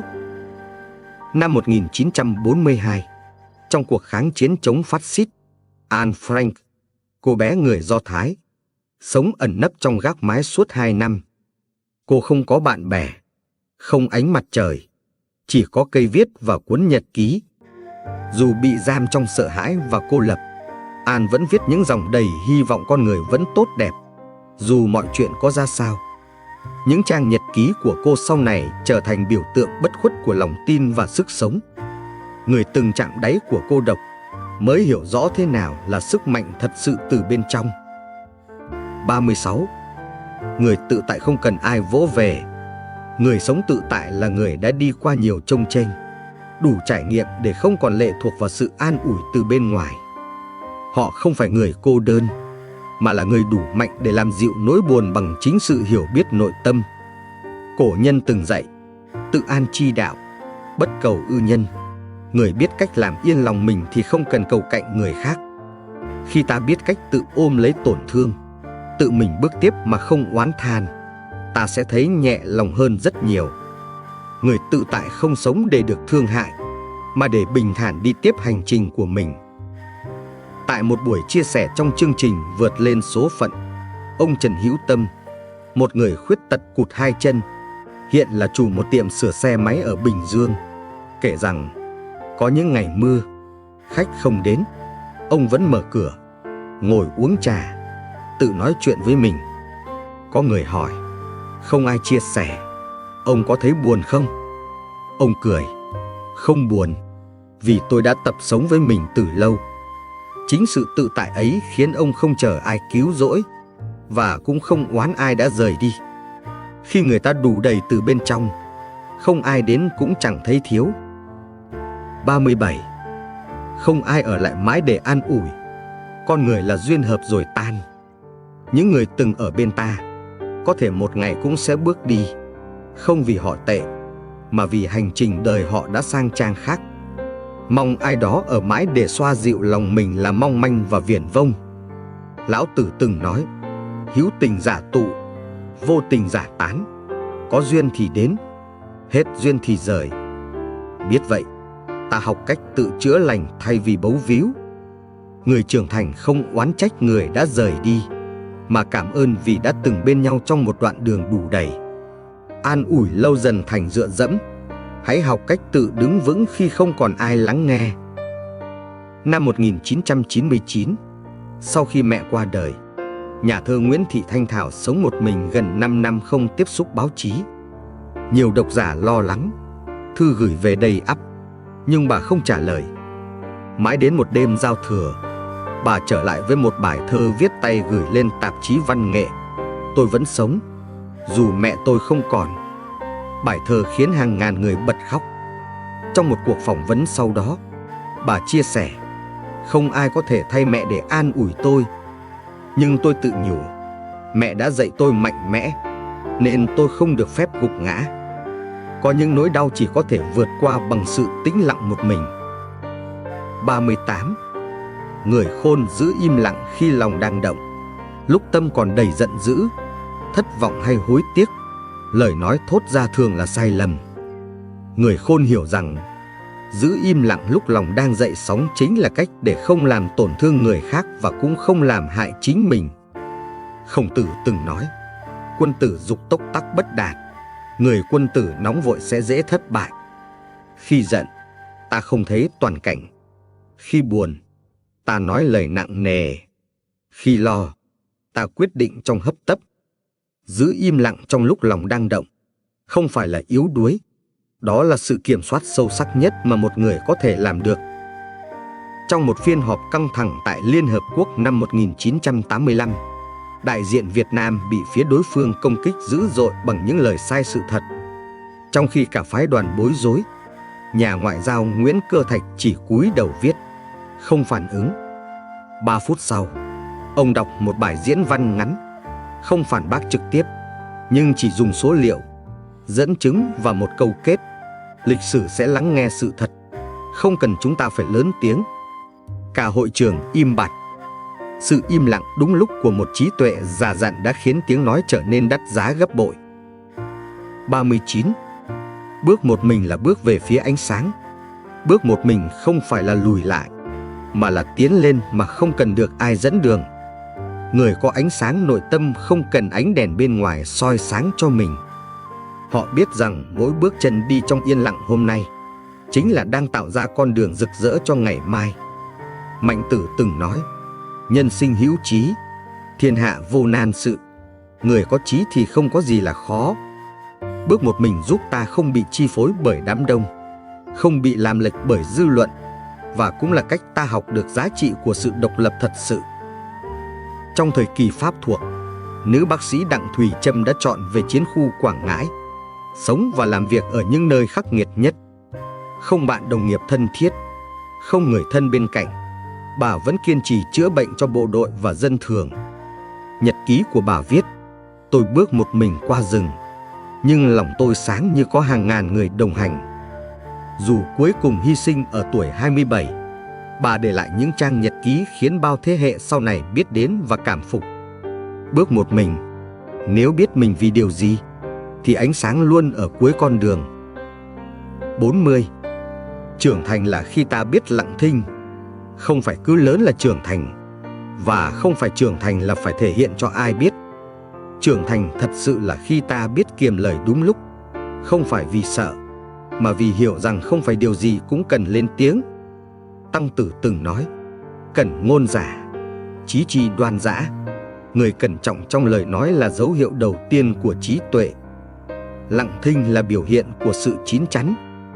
Khi người ta hiểu được rằng nói đúng lúc, đúng người, đúng cách còn quý hơn ngàn lời hùng biện, thì sự im lặng trở thành dấu ấn của trưởng thành.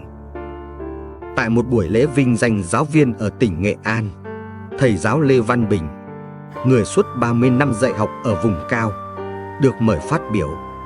Mọi người chờ đợi một bài phát biểu truyền cảm hứng, nhưng ông chỉ cúi đầu, nói: tôi không giỏi ăn nói, tôi xin nhường lời cho học trò. Cả hội trường vỗ tay, không phải vì ông nói hay, mà vì sự im lặng của ông chứa cả một đời cống hiến. Một học trò cũ sau này kể: chính thầy là người dạy tôi, trưởng thành không phải là nói cho giỏi, mà là biết lúc nào nên lặng. Trưởng thành đôi khi chỉ cần một ánh nhìn biết điều và một sự lặng thinh đúng lúc.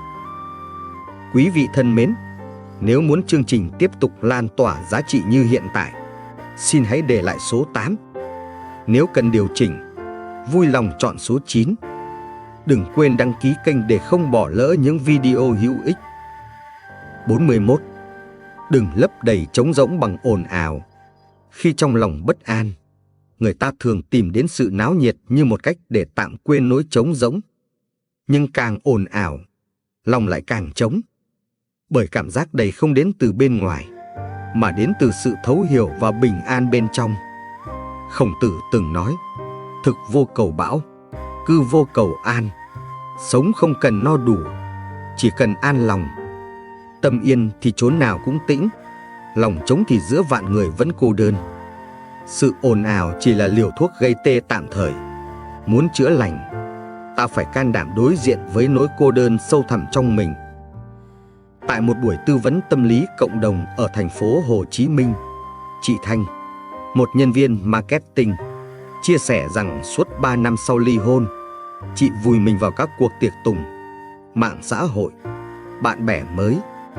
Nhưng càng náo nhiệt, chị càng thấy đời mình nhạt đi. Một ngày, khi quay về căn phòng trống, tắt điện thoại, chị khóc đến kiệt sức. Sau lần đó, chị dừng mọi hoạt động ngoài xã hội trong 3 tháng, bắt đầu học thiền và viết nhật ký. Không phải ồn ào làm tôi mạnh hơn, chị nói, mà là sự yên tĩnh giúp tôi lắng nghe nỗi đau. Lặng im mới là lối ra thật sự. 42. Kẻ dại sợ tĩnh lặng hơn sợ thất bại. Tĩnh lặng là nơi mọi cảm xúc bị phơi bày. Sợ hãi, tổn thương, sự yếu đuối, những điều chưa kịp giải quyết trong lòng. Kẻ dại không chịu nổi điều đó. Họ sợ phải nhìn thẳng vào mình nên chọn cách chạy trốn bằng hành động, nói nhiều, thậm chí là phá hoại. Nhưng người khôn lại tìm kiếm sự yên tĩnh để soi xét, để biết mình đang ở đâu trong cuộc sống. Lão Tử từng nói, tĩnh vi bổn, động vi mạt, yên là gốc, động chỉ là ngọn. Ai chưa học được cách tĩnh tâm thì dù thành công bao nhiêu, vẫn luôn bất an. Ở một trường nghệ thuật tại Đà Lạt, sinh viên tên Quân, nổi tiếng năng động, bỗng xin bảo lưu 6 tháng. Không ai hiểu tại sao. Sau đó, thầy hướng dẫn kể rằng Quân bị tổn thương sâu sắc vì một lần bị phản bội trong nhóm bạn thân. Nhưng thay vì làm ầm lên hay trốn tránh, Quân lên rừng thuê một căn trọ, vẽ mỗi ngày trong tĩnh lặng. Khi quay lại, tác phẩm của Quân được chọn vào triển lãm quốc gia. Quân nói, chính lúc tĩnh lặng, tôi mới tìm lại được tiếng nói thật của mình. Sợ thất bại là bản năng, nhưng sợ tĩnh lặng lại là dấu hiệu của một tâm hồn chưa đủ chín. 43. Một mình giúp ta ngừng chạy theo kỳ vọng. Khi ta sống giữa nhiều kỳ vọng của gia đình, xã hội, bạn bè, ta dễ quên mất đâu là điều mình thực sự mong muốn. Nhưng một khi sống một mình, không ai còn nhắc nhở, thúc ép hay khen chê, ta buộc phải quay về với câu hỏi lớn: tôi là ai? Và tôi sống vì điều gì? Mạnh Tử từng dạy, tự định nhi bất cầu, an dĩ lý nhi bất oán. Biết tự xác lập giá trị, thì tâm sẽ an mà không oán trách. Sự cô độc không đáng sợ bằng việc sống một cuộc đời chỉ để đáp ứng kỳ vọng của người khác. Một mình là cơ hội để sống thật. Câu chuyện về nhà soạn nhạc Johann Sebastian Bach, một thiên tài âm nhạc thời Baroque, là ví dụ điển hình. Sau cái chết của người vợ đầu, Bach sống trong cô độc nhiều năm, gần như không xuất hiện nơi công cộng. Trong giai đoạn này, ông sáng tác Mass in B minor, tác phẩm được giới phê bình ngày nay gọi là thiên hùng ca của tâm hồn. Bach không viết cho danh vọng, không theo thị hiếu thời đại. Ông chỉ viết cho Chúa và cho mình. Một mình, ông sống đúng với trái tim mình và để lại một di sản vĩ đại cho hậu thế. 44. Cô đơn là cơ hội lắng nghe số phận. Có những lúc đời bắt ta dừng lại, không phải vì chối bỏ ta, mà vì muốn ta lắng nghe điều ta đã lờ đi quá lâu. Trong cô đơn, những tín hiệu vi tế của cuộc đời hiện lên rõ ràng. Những sai lầm từng đi qua, những cơ hội bị bỏ lỡ, cả những ước mơ từng bị quên. Trang Tử từng nói, tịch nhiên bất động, thần nhi minh. Lặng lẽ bất động thì thần sáng lên. Khi không còn bị chi phối bởi âm thanh bên ngoài, ta mới nhận ra tiếng gọi thầm thì của số phận, chỉ cho ta biết mình cần đi về đâu. Trong truyện Ngụ Ngôn Nhật Bản, có một chú chim cú sống một mình trong rừng sâu. Không ai trò chuyện, không ai chia sẻ. Ban đầu, nó buồn bã, cho đến một hôm nó nhận ra, trong im lặng, ta nghe rõ tiếng lá rơi, tiếng suối chảy, tiếng tim mình đập và cả tiếng gọi xa xăm của số phận. Vài năm sau, cú trở thành người dẫn đường cho các loài vật khác đi qua khu rừng. Không vì nó học nhiều, mà vì nó lắng nghe được điều người khác bỏ qua. Cô đơn không làm ta yếu đi, nó khiến tai ta thính hơn với số mệnh của chính mình. 45. Đám đông không dạy ta điều đúng đắn. Ta có thể học cách sống từ đám đông, nhưng chỉ khi rời khỏi nó, ta mới biết đâu là điều đúng.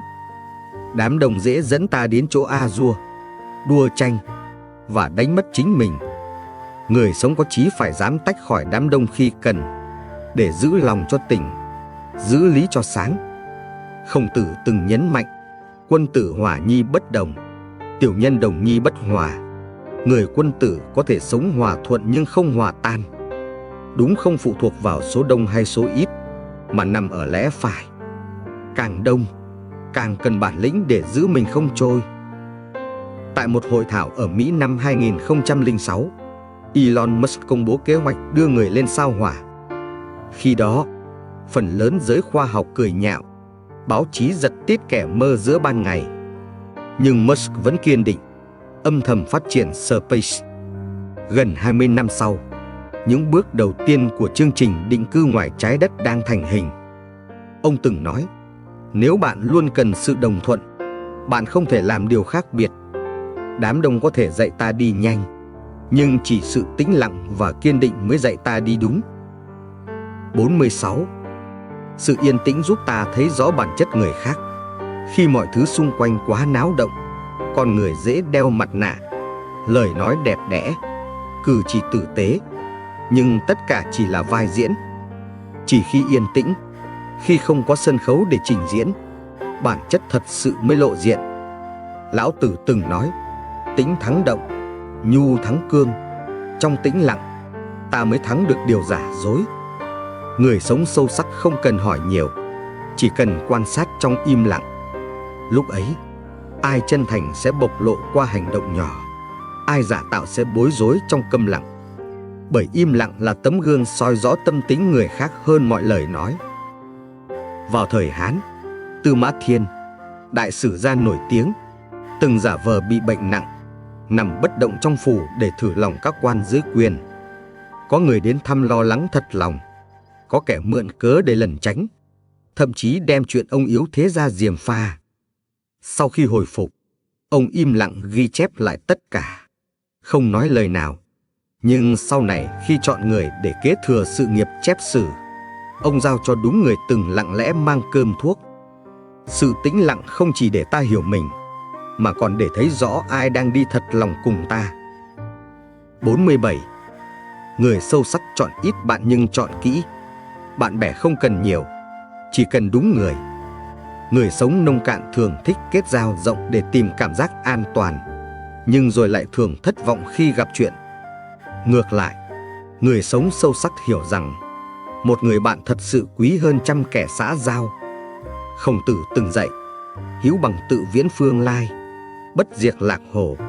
Bạn đến từ xa không phải vì khoảng cách, mà vì lòng chân thành. Người sâu sắc chọn bạn dựa trên phẩm hạnh, không chọn vì danh tiếng hay lợi ích.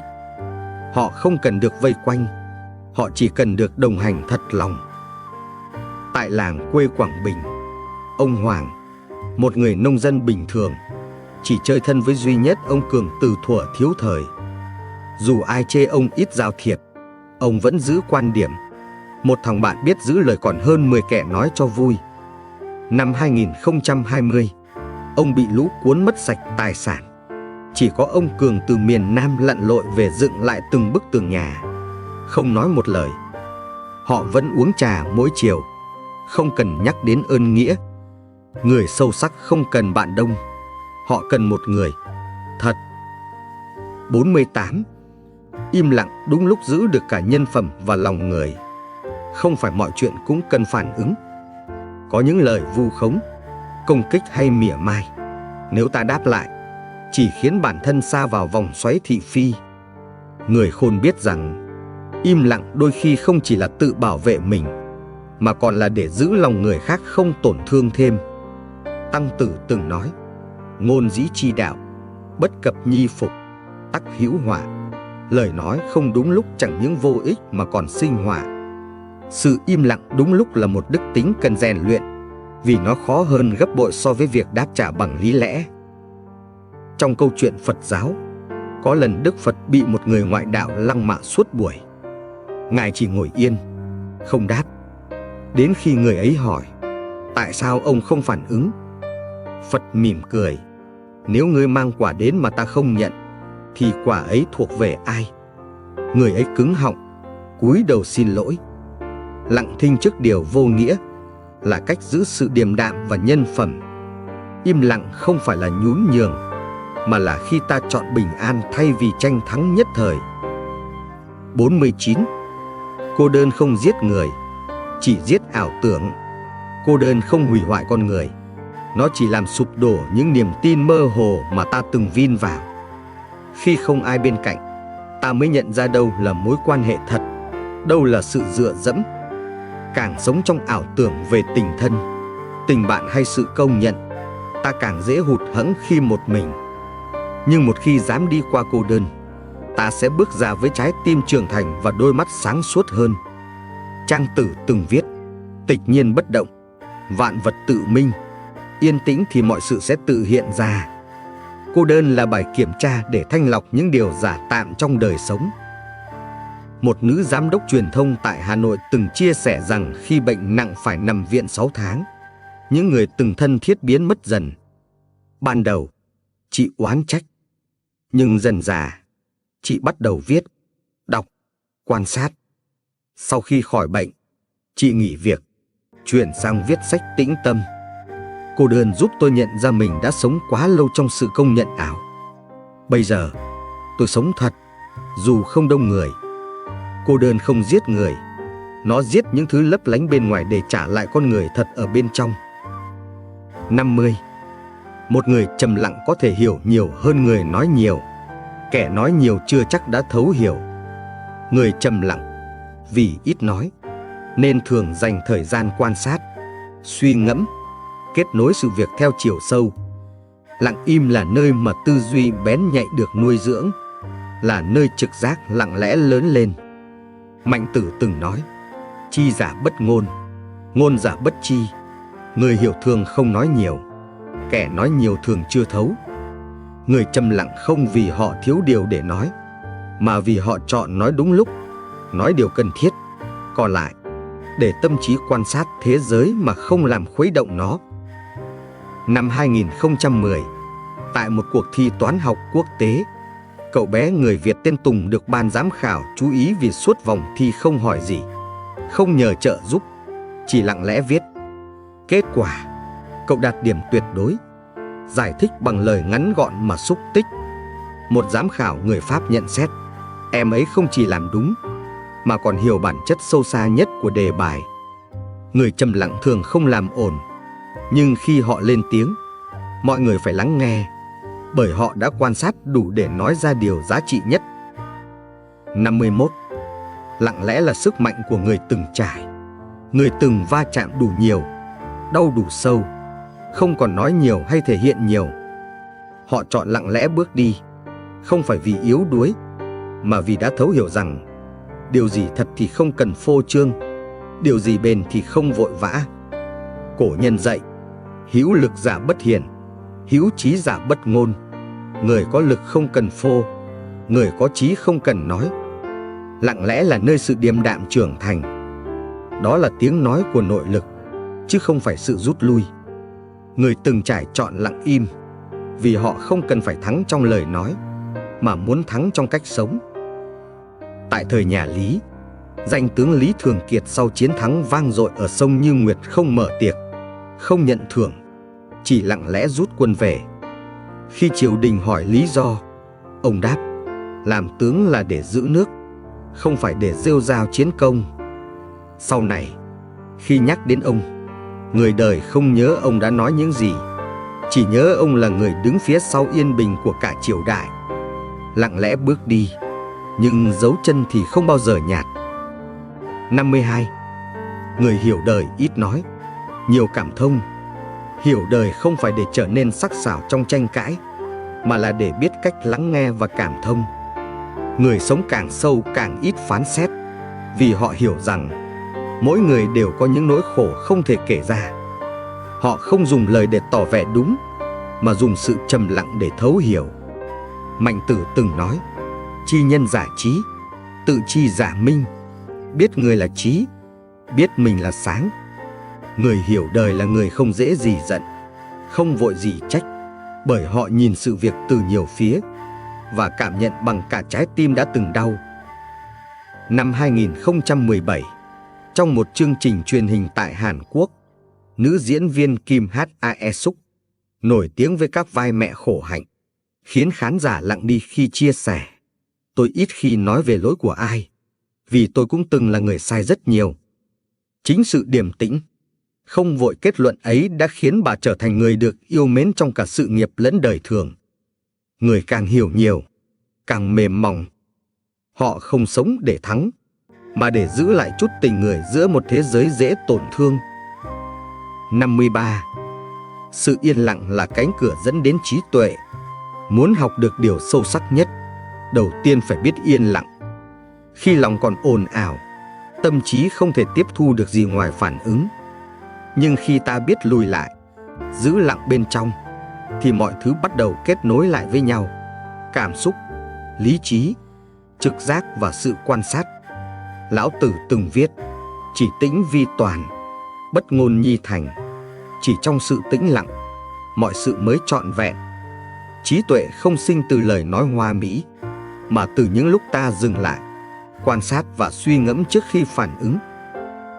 Một lần, trong buổi thuyết trình tại Đại học Stanford, Steve Jobs kể rằng ông thường đi bộ một mình, không điện thoại, không bạn bè, chỉ để suy nghĩ. Những ý tưởng cho iPod và iPhone đều xuất hiện trong những lúc tĩnh lặng như vậy. Ông nói: đừng sợ yên lặng. Nơi đó có những điều mà tiếng ồn không thể chỉ ra. Sự thông minh đến từ học hỏi, nhưng trí tuệ, thứ sâu hơn, chỉ đến từ chốn lặng lẽ mà người ta dám đối diện với chính mình. 54. Người chọn im lặng là người chọn bình yên. Có những người chọn cách im lặng, không phải vì không có gì để nói, mà vì họ trân quý sự bình yên hơn là những cuộc đối đầu vô nghĩa. Trong cuộc sống, không phải khi nào lên tiếng cũng giúp mọi thứ tốt hơn. Càng trưởng thành, người ta càng học được cách giữ im lặng như một lá chắn để bảo vệ tâm hồn. Khổng Tử từng nói: chi giả bất luận, luận giả bất chi. Người hiểu rồi thì không còn tranh cãi nữa. Người chọn bình yên không phải vì sợ thua, mà vì biết rõ thắng cũng không còn quan trọng. Tại một ngôi làng nhỏ ở Hà Nam, ông Bùi, một người thợ mộc già, bị hàng xóm hiểu nhầm là lấy trộm đồ. Cả làng xôn xao, nhưng ông không phân trần. Sau một tuần, người mất đồ tìm thấy món đồ bị rơi trong kho nhà mình. Ông Bùi vẫn chỉ cười, không trách cứ. Người trong làng hỏi sao ông không giận. Ông nói: tôi cần yên để làm đồ, không cần ồn ào để chứng minh. Cách ông chọn không phải là chịu đựng, mà là chọn giữ lấy bình yên quý giá giữa sự ồn ào vô nghĩa. 55. Tĩnh lặng là khởi đầu của mọi sự thay đổi sâu sắc. Mọi biến chuyển quan trọng trong đời người đều bắt đầu bằng một khoảnh khắc lặng im. Khi ta ngừng chạy theo thói quen cũ, ngừng đổ lỗi và phản ứng, thì tâm trí mới có cơ hội để đổi hướng. Người biết lùi lại trong tĩnh lặng là người bắt đầu bước vào một hành trình mới, hành trình của sự trưởng thành thật sự. Tăng Tử từng dạy: tâm định nhi hậu năng tư, tư nhi hậu năng hành. Tâm yên thì mới nghĩ đúng thì mới hành động đúng. Tĩnh lặng là nơi mọi điều tốt đẹp nảy mầm. Trong cuộc đời của họa sĩ Vincent van Gogh, có một giai đoạn ông sống trong viện điều dưỡng vì chứng tâm lý bất ổn. Trong chính sự tĩnh lặng gần như tuyệt đối ấy, ông vẽ Đêm đầy sao. Bức tranh trở thành biểu tượng nghệ thuật thế giới. Van Gogh không có tiền, không có danh tiếng khi còn sống, nhưng những gì ông để lại khiến người đời kính phục. Tĩnh lặng, đối với ông, không phải sự dừng lại, mà là nơi nội tâm trỗi dậy mạnh mẽ nhất, vượt lên mọi hỗn loạn bên ngoài. 56. Người từng bị bỏ rơi mới học được cách ở lại với chính mình. Không ai tự nhiên mạnh mẽ. Sức mạnh thật sự thường sinh ra từ những lần bị bỏ rơi, từ cảm giác bị quên lãng, từ khoảnh khắc một mình đối diện bóng tối mà không ai lên tiếng. Khi đã trải qua cảm giác đó, người ta sẽ thôi mong người khác ở lại và bắt đầu học cách đồng hành cùng chính mình. Khổng Tử từng nói: quân tử cầu ư kỷ, tiểu nhân cầu ư nhân. Người quân tử nhìn vào chính mình, kẻ tiểu nhân chỉ biết trách người khác. Người bị bỏ lại, nếu không gục ngã, sẽ trở thành người không bao giờ bỏ rơi chính bản thân nữa. Thời sinh viên, chị Huỳnh Ngọc Anh, một nữ công nhân tại Bình Dương, từng bị người yêu bỏ ngay khi biết chị mang bệnh u xương. Cha mẹ mất sớm, họ hàng không quan tâm. Chị tự nằm viện, tự chăm sóc, rồi sau đó vừa làm vừa điều trị gần 3 năm. Trong thời gian đó, chị học vẽ để tự kiếm sống. Sau khi khỏi bệnh, chị mở tiệm vẽ tranh tường và nhận dạy nghề miễn phí cho người khó khăn. Chị nói: nếu ngày đó không ai ở lại, thì chính tôi phải học cách ở lại với tôi. Một người từng bị bỏ rơi, nếu đủ mạnh, sẽ trở thành chốn nương tựa vững chắc nhất cho chính mình. 57. Lặng lẽ chịu đựng là bản lĩnh của người không muốn làm khổ ai. Có những người, dù rất đau, vẫn không than. Dù rất mệt, vẫn cười nhẹ. Vì họ hiểu rằng, mỗi lời than có thể là một gánh nặng cho người khác. Người mạnh không phải vì không đau, mà vì họ chọn gánh lấy mà không làm khổ ai thêm. Tăng Tử từng nói, thành kỳ tâm giả, bất luận ngôn. Lòng đã chân thành thì không cần biện minh. Người biết im lặng chịu đựng là người đang bảo vệ bình yên cho những người họ thương. Họ không cần được biết ơn, chỉ mong người khác không tổn thương bởi nỗi đau của chính mình. Ở Nam Định, ông Hòa, một người thợ đóng giày, suốt 5 năm trời chăm sóc vợ bị tai biến, không một lời than vãn.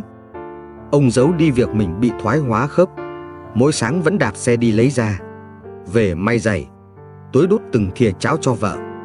Khi con cái biết, ông chỉ cười, bố sống đủ rồi, chỉ mong mẹ con không thấy mình trở thành gánh nặng. Câu nói ấy lan truyền trên mạng, khiến nhiều người xúc động. Có những người âm thầm chịu đựng cả thế giới, không vì họ bất cần, mà vì họ không muốn làm ai tổn thương thêm nữa. 58. Một người từng tổn thương sâu sắc sẽ không còn nông nổi. Sau tổn thương, người ta không còn phản ứng vội, không còn nói bừa, làm liều hay tin dễ nữa. Họ trở nên trầm hơn, điềm tĩnh hơn, không vì họ mất niềm tin, mà vì họ hiểu rõ giá trị của sự chín chắn. Trang Tử từng viết, đại thương chi hậu, ưng tĩnh chi sơ. Sau nỗi đau lớn là lúc người ta bắt đầu yên lặng. Tổn thương không khiến họ yếu đi, mà làm họ trút bỏ được sự bốc đồng từng có. Người từng đau sâu thường là người biết giữ chừng mực, trong lời nói, trong niềm tin, cả trong tình cảm.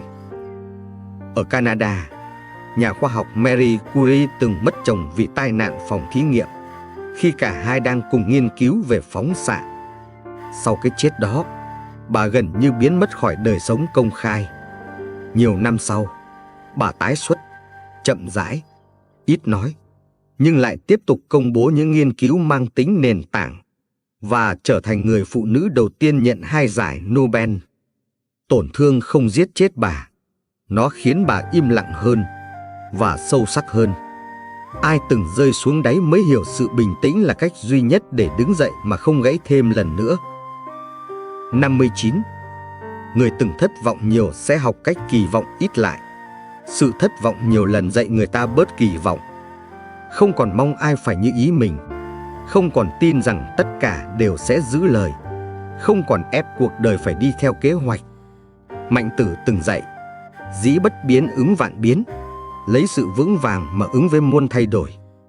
Người từng thất vọng nhiều học cách sống thực tế, biết buông những mong cầu vô lý và thấy vui với những điều giản dị. Họ không trở nên lạnh lùng, mà chỉ bớt ảo tưởng. Sống mà không còn lệ thuộc vào điều người khác làm, ấy là tự do. Chị Phạm Thị Hiền, chủ một quán ăn nhỏ ở Hà Nội, từng chia sẻ trong một bài phỏng vấn rằng: tôi từng kỳ vọng người làm sẽ trung thực, khách hàng sẽ lịch sự, cuộc sống sẽ công bằng. Nhưng sau nhiều lần bị lừa, bị bùng tiền, bị mắng oan, tôi học cách không kỳ vọng nữa. Giờ chị sống chậm, không quá tin người, nhưng vẫn vui vẻ, vẫn cho đi, chỉ là không mong nhận lại điều gì tương xứng. Sống không kỳ vọng, không phải vì mất lòng tin, mà vì người ta đã từng đặt sai chỗ quá nhiều lần rồi. 60. Một người từng lạc đường sẽ trân trọng hướng đi đúng. Người từng đi sai, từng rẽ nhầm, từng lạc lõng giữa đời, nếu còn đủ tỉnh táo để quay về, họ sẽ biết trân trọng từng bước đi đúng đắn sau đó. Những ai chưa từng lầm lạc thường dễ xem nhẹ con đường mình đang có. Nhưng người từng rơi vào ngõ cụt sẽ hiểu, có một hướng đi rõ ràng, bình an là một ơn phước. Lão Tử từng viết: chi kỳ bạch, thủ kỳ hắc, vi thiên hạ thức.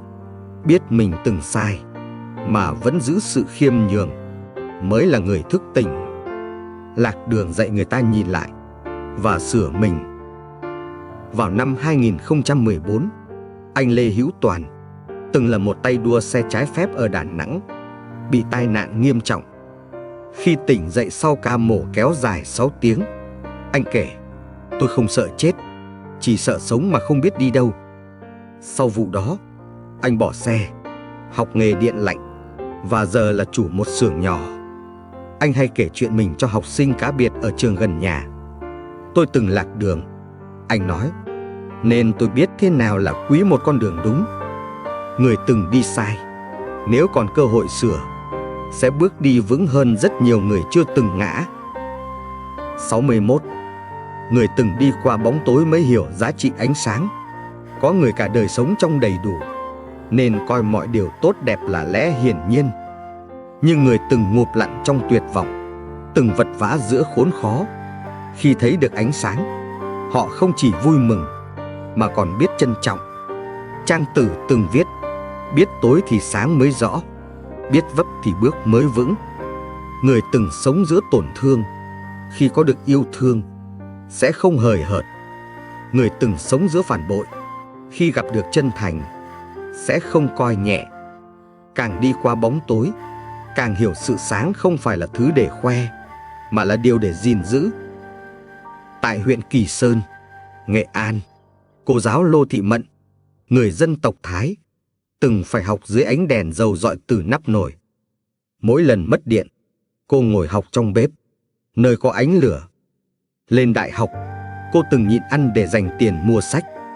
Giờ trở thành giáo viên dạy chữ cho trẻ em vùng cao. Mỗi lần nhìn học trò có đèn bàn, cô nói: mỗi ngọn đèn là một điều mà tôi từng mơ ước. Người từng sống trong bóng tối sẽ không xem thường ánh sáng, họ sẽ sống để lan tỏa nó. 62. Im lặng là cách người mạnh giữ lại sự bình yên cuối cùng. Không phải ai chọn im lặng cũng là kẻ yếu. Thường thì ngược lại, người đã đi qua đủ thị phi, đủ phản bội, đủ thất vọng, họ chọn im lặng để giữ lại chút bình yên còn sót. Khổng Tử từng nói: quân tử hòa nhi bất đồng. Người quân tử sống hòa hợp, nhưng không phải ai cũng đồng lòng. Người mạnh không muốn tranh cãi, không cần ai phải hiểu cho bằng được, không cần chứng minh rằng mình đúng. Họ chỉ muốn giữ lòng mình yên, vì họ đã mất quá nhiều để giữ lại điều đó. Vào năm 2021, cụ ông Tạ Văn Thành ở Bắc Giang, 85 tuổi, từng là trưởng phòng giáo dục, bị một người hàng xóm vu cáo vì mâu thuẫn đất đai. Con cháu khuyên ông viết đơn kiện. Ông lắc đầu: ta từng dạy người ta chữ, giờ chẳng cần ai trả lại cho ta sự thật. 3 tháng sau, người hàng xóm kia mắc bệnh, tự đến xin lỗi.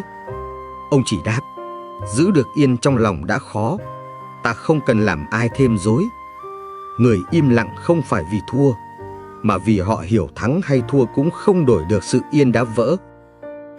63.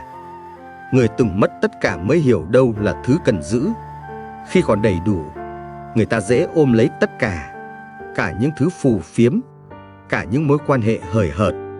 Chỉ đến khi mất sạch, người ta mới biết có rất ít điều là đáng giữ. Lão Tử từng viết: chi túc, thường túc, biết đủ là đủ, thì sẽ luôn đủ. Người từng trắng tay thường sống đơn giản, không vì họ không thể có nhiều, mà vì họ biết có quá nhiều thứ không cần thiết. Mất mát là bài học đắt, nhưng cũng là cửa ngõ dẫn tới một đời sống nhẹ nhàng hơn, thật hơn và đủ hơn. Anh Tấn, một người thợ xây ở Long An, từng có nhà lầu, xe hơi nhờ đầu tư đất. Nhưng khi thị trường lao dốc, anh mất tất cả, nợ nần, phải quay lại làm thợ. 5 năm sau, anh mở được một đội xây nhỏ, đủ nuôi vợ con. Anh vẫn đi xe máy cũ, mặc áo bạc màu. Có người hỏi: sao không gầy dựng lại như xưa? Anh chỉ cười: lần đó tôi mất vì giữ quá nhiều, giờ tôi chỉ giữ vừa đủ và giữ được mình. Người từng mất trắng, nếu còn đứng dậy được, họ sẽ sống vững vàng hơn rất nhiều người chưa từng té ngã. 64. Càng trầm lặng, càng dễ chạm tới sự thật. Sự thật thường không nằm ở những lời to tiếng, càng không xuất hiện trong những cuộc tranh cãi. Sự thật chỉ hiện ra khi lòng người đủ lắng, khi tâm trí đủ tỉnh, khi những lớp định kiến đã rơi xuống. Tăng Tử từng nói: lặng để lắng, lắng để soi, soi để thấu. Người trầm lặng là người biết lùi lại để quan sát, để không bị cảm xúc che mờ lý trí. Họ không cần vội kết luận, vì họ chờ sự thật tự lộ diện. Trầm lặng không phải là im lìm, mà là sự tỉnh thức trong từng suy nghĩ. Trong lịch sử La Mã, có một vị tướng tên Marcus Aurelius, người sau này trở thành hoàng đế và là triết gia khắc kỷ nổi tiếng. Ông ít nói, rất ít ra lệnh công khai, nhưng thường dành hàng giờ suy tư một mình trước khi quyết định bất kỳ điều gì. Khi có biến cố chính trị, ông không trấn áp vội, mà lặng quan sát. Và chính sự trầm lặng đó khiến ông nổi tiếng với những quyết định sâu sắc, dẫn đất nước qua thời loạn mà không đổ máu. Người càng ít nói, càng dễ thấy được những điều người khác bỏ qua. 65. Người từng bị xem thường mới hiểu giá trị của tự trọng. Bị xem thường là trải nghiệm cay đắng, nhưng nếu không oán, không phản ứng nông nổi, người ta sẽ lớn lên trong lòng tự trọng. Không phải vì ta cần chứng minh với ai, mà vì ta hiểu rằng điều quý nhất là không đánh mất phẩm giá khi người khác cố lấy đi nó. Mạnh Tử từng dạy, nhân chi sở dĩ vì nhân giả, tự trọng nhi dĩ. Làm người là vì biết trọng mình. Người từng bị coi nhẹ, nếu không trả đũa mà sống tốt hơn, sẽ vững hơn bất kỳ ai từng được tâng bốc. Cô Liên, một phụ nữ nhặt ve chai ở Đà Nẵng, từng bị chủ nhà mắng giữa chợ vì lỡ đặt túi rác sát vỉa hè. Cô cúi đầu xin lỗi, lặng lẽ dọn đi, không lời qua tiếng lại, không oán than. Hơn 10 năm, cô vẫn sống vậy, mỗi ngày gom từng lon, nuôi 2 đứa cháu ăn học. Đến khi cháu đỗ đại học, phóng viên hỏi cô có thấy buồn vì bị xem thường không. Cô nói, tôi chỉ sợ người ta đúng khi xem thường mình, nên tôi không cho phép mình sống thấp. Người từng bị hắt hủi, nếu giữ được lòng tự trọng, thì không ai có thể làm họ gục được nữa. 66. Cô đơn lâu ngày sẽ dạy ta biết chọn người ở lại. Khi một người đủ lâu ở trong cô đơn, họ sẽ không còn dễ dãi mở lòng với bất kỳ ai. Cô đơn là bài học về lòng người. Khi không còn ai bên cạnh, ta bắt đầu nhận ra ai từng ở thật, ai chỉ đi ngang. Từ đó, lòng trở nên chín chắn, sự chọn lựa cũng thận trọng hơn. Cổ nhân từng nói, trước biết lùi, sau biết chọn, mới là người hiểu đời. Người từng cô đơn không cần nhiều người bên cạnh, chỉ cần một người thật lòng, và họ sẽ biết trân trọng đúng người, đúng lúc. Tại một ngôi chùa nhỏ ở Lâm Đồng, sư cô Diệu Tâm từng là một người phụ nữ bỏ phố về nương náu cửa thiền sau khi bị phản bội. Nhiều năm sống lặng lẽ trong rừng, cô học cách làm bạn với cây cối, với thời gian. Khi có người xin vào tu tập, cô thường im lặng quan sát suốt nhiều tháng, không nhận ngay. Một lần, có người hỏi vì sao cô khó tính. Cô chỉ nói, tôi từng chọn sai người, nên giờ tôi không thể chọn vội nữa. Người từng bị cô đơn dạy cho lòng tỉnh táo, để khi chọn ai, sẽ là người không dễ bỏ rơi mình thêm lần nữa. 67. Sự yên tĩnh là nơi lòng kiêu hãnh được gột sạch.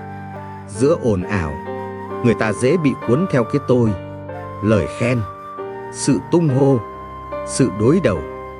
Nhưng chỉ trong yên tĩnh, người ta mới có cơ hội nhìn thấy mình một cách trần trụi nhất, cả cái tốt lẫn điều chưa đẹp. Lặng lại là lúc ta gột bỏ sự kiêu hãnh dư thừa, là khi lòng biết khiêm. Tăng Tử từng nói, người càng lớn, càng cần biết nhỏ lại. Cái tôi không làm ta vững vàng. Sự khiêm cung mới là nền của trí tuệ. Yên tĩnh giúp ta dọn dẹp chính mình trước khi sửa người khác. Trong lịch sử Phật giáo, Thiền sư Vạn Hạnh từng là người được vua Lê Đại Hành kính trọng, nhưng ông không màng danh vị, rút về núi ở ẩn. Một ngày, đệ tử hỏi, thầy từng là bậc tôn sư trong triều, sao nay chỉ gõ mõ tụng kinh? Vạn Hạnh đáp, cái tôi của ta lớn như quả núi, phải lấy yên tĩnh mà mài cho nhỏ. Chính sự buông bỏ danh vọng, chọn lặng lẽ tu tâm ấy đã giúp ông trở thành người dẫn dắt Lý Thái Tổ lập nên một triều đại. Sự yên tĩnh không chỉ là rút lui, mà là làm sạch tâm mình, để lớn lên một cách đúng đắn. 68. Người từng bị hiểu lầm mới biết quý lời giải thích đúng lúc. Khi từng bị hiểu sai, bị đổ oan, bị bóp méo lời nói, người ta sẽ thấm thía giá trị của việc nói đúng, vào đúng lúc, đúng người. Không phải lúc nào im lặng cũng là khôn. Có khi, sự thật cần được bảo vệ. Khổng Tử từng nói, thấy sai không sửa là chưa có nhân. Người từng chịu thiệt vì bị hiểu lầm sẽ học được rằng, đôi khi, lên tiếng không phải để hơn thua, mà để giữ lại sự thật. Và càng từng bị tổn thương, họ càng biết nói sao cho không tổn thương người khác. Ở Đồng Nai, anh Chí, một bác sĩ trẻ, từng bị người nhà bệnh nhân quay clip, cắt ghép cho rằng anh bỏ mặc người bệnh. Mạng xã hội phán xét dữ dội. Anh im lặng 3 ngày, rồi mới đăng tải toàn bộ hồ sơ, hình ảnh và quy trình cấp cứu rõ ràng. Kèm theo là dòng, tôi chọn im để giữ bình tĩnh, nhưng tôi phải nói để bảo vệ bệnh viện và đồng nghiệp. Sau đó, chính người tung clip công khai xin lỗi. Người từng bị oan không dễ gào to. Họ học cách giữ bình tĩnh và chọn thời điểm lên tiếng bằng sự tử tế. 69. Người từng chịu thiệt thòi sẽ không dễ ép ai phải hy sinh vì mình. Khi đã từng nhường cơm, nhịn áo, từng bị đặt sau người khác, từng hiểu cảm giác bị buộc phải hy sinh, người ta sẽ không dễ ép ai làm điều tương tự vì mình. Càng từng đau, họ càng thấu. Mạnh Tử từng dạy, làm người quân tử, phải biết dùng lòng mình để đo lòng người. Người từng chịu thiệt sẽ hiểu rằng, mỗi sự hy sinh đều cần được trân trọng. Họ chọn cách tự lo, không phiền ai, không phải vì họ không cần, mà vì họ không muốn ai phải chịu cảm giác mình từng trải qua. Chị Thu, một người mẹ đơn thân ở Nghệ An, từng đi làm giúp việc, bốc vác để nuôi con ăn học. Khi con thi đậu đại học, có người khuyên nên để con nghỉ 1 năm đi làm phụ giúp. Chị gạt đi, nó chỉ cần học, khổ một mình tôi là đủ. Con gái chị sau này tốt nghiệp ngành luật, quay lại mở văn phòng tư vấn pháp lý miễn phí cho người nghèo. Khi được hỏi vì sao không nghỉ học để phụ mẹ, cô nói, vì mẹ tôi từng dạy, ai từng khổ rồi sẽ không nỡ để người khác khổ thay mình. Hy sinh là tình yêu thật, nhưng không nên là điều ta buộc người khác phải làm vì mình. 70. Người từng đau vì im lặng sẽ biết quý những lời an ủi chân thành. Có những nỗi đau không ai biết, không ai hỏi, và cũng chẳng ai nói gì. Người trải qua những lúc như vậy, khi một lời an ủi cũng không có, sẽ thấm thía sâu sắc giá trị của một câu nói đúng lúc. Tăng Tử từng viết, nhất ngôn khả dĩ an nhân tâm, một lời có thể làm yên cả tâm người. Người từng đau vì im lặng lạnh lẽo của người xung quanh sẽ không ngó lơ khi thấy người khác buồn. Họ không nói nhiều, nhưng họ sẽ nói khi cần. Và lời họ nói thường thật, thường dịu dàng, thường đủ để khiến người nghe thấy được quan tâm. Ở Bình Định, trong một vụ tai nạn xe máy, cô Lành, một giáo viên, bị liệt nửa người. Họ hàng xa lánh, bạn bè im lặng, không ai tới thăm. Chỉ có một em học sinh cũ viết một bức thư để trước cửa. Cô từng tin em khi em bị bạn bè hiểu lầm. Giờ em tin cô sẽ không gục. Lá thư ấy trở thành động lực để cô vượt qua 3 năm trị liệu, trở lại làm giáo viên online cho trẻ khiếm khuyết. Cô nói, một câu thật lòng đúng lúc còn quý hơn cả chục lần hỏi thăm cho có lệ. Người từng đau vì im lặng, khi mở lời, thường là để sưởi ấm người khác. 71. Người trầm lặng thường thấy rõ điều người khác bỏ qua, trong khi số đông bị cuốn theo nhịp sống hối hả. Người trầm lặng lại chọn bước chậm để quan sát. Họ không hấp tấp kết luận, không vội đánh giá, mà âm thầm ghi nhận từng chi tiết nhỏ. Chính sự lặng im ấy khiến họ trở nên tinh tế và thấu hiểu hơn. Cổ nhân từng dạy, tâm tĩnh tắc minh, minh tắc kiến lý, lòng lặng thì sáng, sáng thì thấy được lẽ thật. Người trầm lặng không nói nhiều nhưng biết sâu, và họ thường là người nhìn ra gốc rễ trong khi người khác còn đang loay hoay với ngọn ngành. Trong câu chuyện cổ về Bàng Thống, một mưu sĩ của Thục Hán. Ông không được đánh giá cao bằng Gia Cát Lượng vì vẻ ngoài giản dị và ít nói. Nhưng khi được trao cơ hội, Bàng Thống đưa ra kế sách tiến quân đường hiểm, giúp Lưu Bị tránh được mai phục, giành thắng lợi lớn. Gia Cát Lượng từng nói, người đời thấy ông là chim sẻ, nhưng ta thấy ông là phượng hoàng. Trầm lặng không phải là kém cỏi, đó là sự lựa chọn của người đủ tĩnh để nhìn thấy điều người khác không để ý. 72. Cô đơn dạy ta cách yên tĩnh trong lòng. Giữa ồn ào ngoài đời, cuộc đời luôn ồn ào, từ lời bàn tán, từ tranh đoạt, từ kỳ vọng. Người chưa trải qua cô đơn thường dễ bị cuốn vào đó mà đánh mất sự bình yên bên trong. Nhưng người từng sống trong cô độc, từng im lặng vượt qua biến cố, họ học được cách giữ cho lòng mình một khoảng yên, bất chấp xung quanh xao động thế nào. Lão Tử từng viết, tĩnh nhi dĩ tu thân, nhi hậu tề gia, trị quốc, trước hết phải yên thân, mới yên đời. Cô đơn không làm họ yếu đi, mà giúp họ mạnh từ gốc rễ. Ông Hữu, một nghệ nhân đan tre ở Hội An, từng sống một mình sau khi mất vợ suốt 20 năm. Dù du lịch phát triển, phố xá ồn ào, ông vẫn đan từng chiếc rổ, cái nia bằng tay trong một góc nhỏ. Khách du lịch hỏi, sao bác không mở xưởng, thuê người làm? Ông cười, vì tôi thấy lòng yên khi ngồi một mình. Có lẽ nhờ những năm tháng sống với cô đơn, ông không còn cần tiếng vỗ tay. Ông chỉ cần tiếng tre kêu lách cách trong tay mình là đủ để thấy đời đáng sống.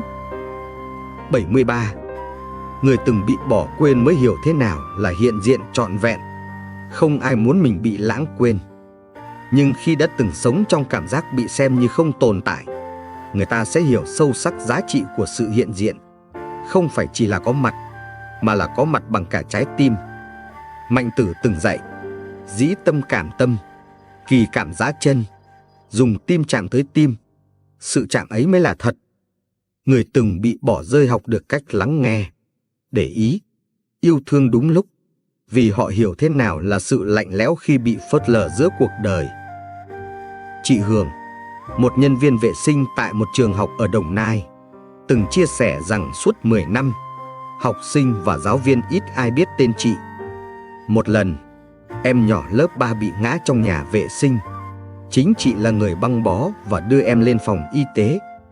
Từ đó, học sinh gọi chị là cô Hường, viết thiệp tặng mỗi dịp lễ. Chị khóc và nói, tôi chưa từng được gọi bằng tên ở nơi này suốt 10 năm. Người từng bị bỏ quên, khi họ hiện diện với người khác, họ luôn làm bằng tất cả sự chân thành, vì họ biết không ai nên bị coi như vô hình. 74. Im lặng là một kiểu tha thứ của người từng tổn thương. Có những tổn thương không cần phải trả đũa, không cần nói ra. Người từng đau, nếu đã đi qua nỗi oán hận, sẽ chọn im lặng để tha thứ. Không phải vì người kia xứng đáng, mà vì họ muốn buông bỏ gánh nặng trong lòng. Trang Tử từng viết, tha nhân chi lỗi, tịnh ngã chi tâm. Tha lỗi cho người là để lòng mình được trong sạch. Tha thứ bằng im lặng không ồn ào, không cao thượng hóa, chỉ là một sự lựa chọn để giữ bình yên cho phần đời còn lại. Năm 2019, bà Lê Thị Kim, một nạn nhân oan sai ở miền Tây, được minh oan sau 12 năm ngồi tù vì tội giết người. Ngày ra tòa, bà không khóc, không trách móc, chỉ chào nhẹ rồi lặng lẽ bước ra. Phóng viên hỏi sao không đòi bồi thường.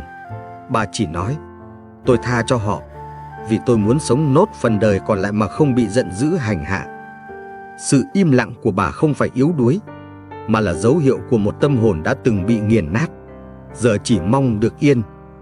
Tha thứ, nhiều khi chính là lặng đi mà không gục xuống. 75. Người từng bị lừa dối sẽ sống chậm lại, tin ít hơn nhưng chân thành hơn. Người từng bị lừa không mất hẳn niềm tin, họ chỉ học được cách tin đúng người, đúng việc và không đặt quá nhiều kỳ vọng vào bề ngoài. Khổng Tử từng nói, thị kỳ sở dĩ vi, quan kỳ sở do, sát kỳ sở an, nhân yên sơn hổ. Hãy nhìn hành vi, xét động cơ và quan sát điều người ta an tâm làm, sẽ biết nhân cách. Người từng vấp ngã trong niềm tin không trở nên lạnh lẽo, mà chỉ bớt nông nổi. Họ không đa nghi, chỉ là không còn dễ bị đánh lừa bởi những điều sáo rỗng. Trong câu chuyện Ngụ Ngôn Phương Tây, một người nông dân bị con cáo lừa lấy mất gà nhiều lần. Một hôm, cáo quay lại khóc xin tha, nói sẽ không bao giờ làm điều sai nữa. Người nông dân không đuổi cũng không tha, chỉ xây thêm hàng rào, khóa chuồng kỹ hơn. Khi hàng xóm hỏi sao không tha, ông nói: tôi tha, nhưng tôi không lặp lại sai lầm. Người từng bị lừa dối không sống hằn học, họ chỉ học cách sống chậm, chắn chắn và cẩn trọng, để yêu thương không trở thành thương tổn thêm lần nữa. 76. Người từng giữ im lặng để bảo vệ người khác là người có nội lực sâu sắc. Không phải im lặng nào cũng là chịu đựng. Có những người chọn im lặng không phải vì họ yếu thế, mà vì họ muốn giữ cho người khác được bình an. Im lặng trong đau đớn, trong hiểu lầm, trong tổn thương, nhưng vẫn giữ được nhân cách. Đó là biểu hiện của nội lực. Tăng Tử từng nói, không tranh là vì không cần thắng bằng lời. Người có trí tuệ thật sự không dùng lời để phản bác, mà dùng tâm để gìn giữ. Họ chấp nhận thiệt thòi, miễn là người mình thương không phải chịu thêm tổn hại. Năm 1955, ở một vùng quê Quảng Trị, bà cụ Tư bị hàng xóm nghi ngờ đánh cắp vàng cưới. Con cháu giận dữ đòi kiện.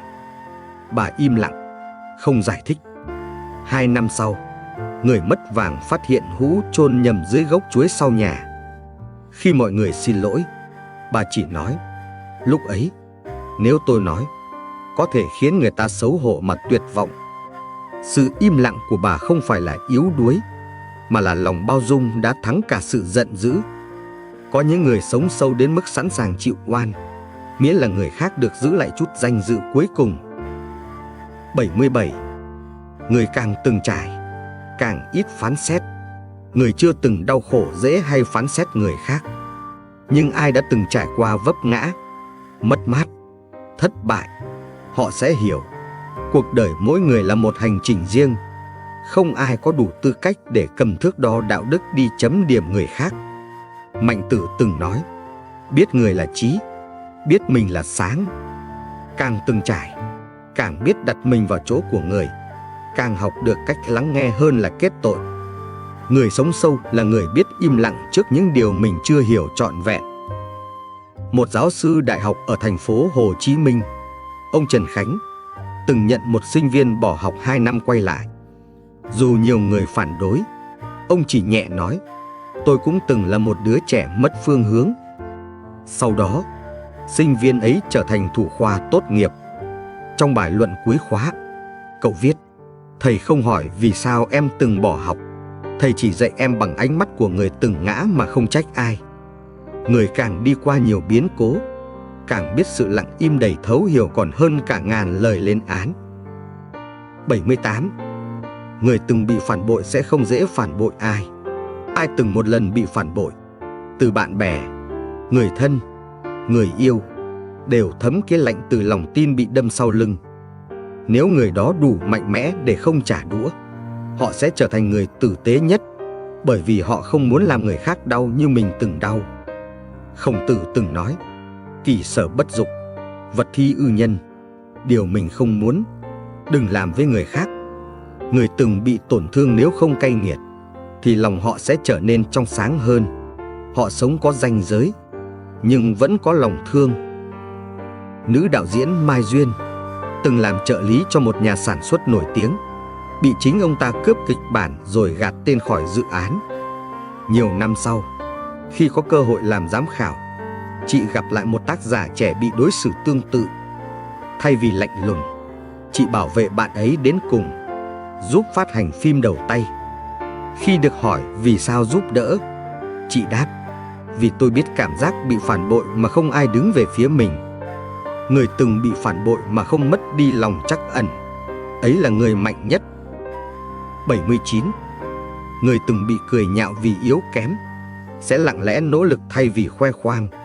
Có những người bị xem thường, chê bai, thậm chí nhạo báng chỉ vì họ chưa giỏi, chưa nhanh, chưa thành công, Nhưng nếu không bỏ cuộc, họ sẽ trở thành những người tiến bộ bền bỉ nhất. Và họ không khoe khoang thành quả, vì họ biết thế nào là bị đánh giá khi chưa có gì. Lão Tử từng dạy, bậc đại trí giả, nhược ngu, người trí tuệ thật sự thường không phô bày. Người từng bị coi thường sẽ nỗ lực trong âm thầm và để kết quả tự lên tiếng.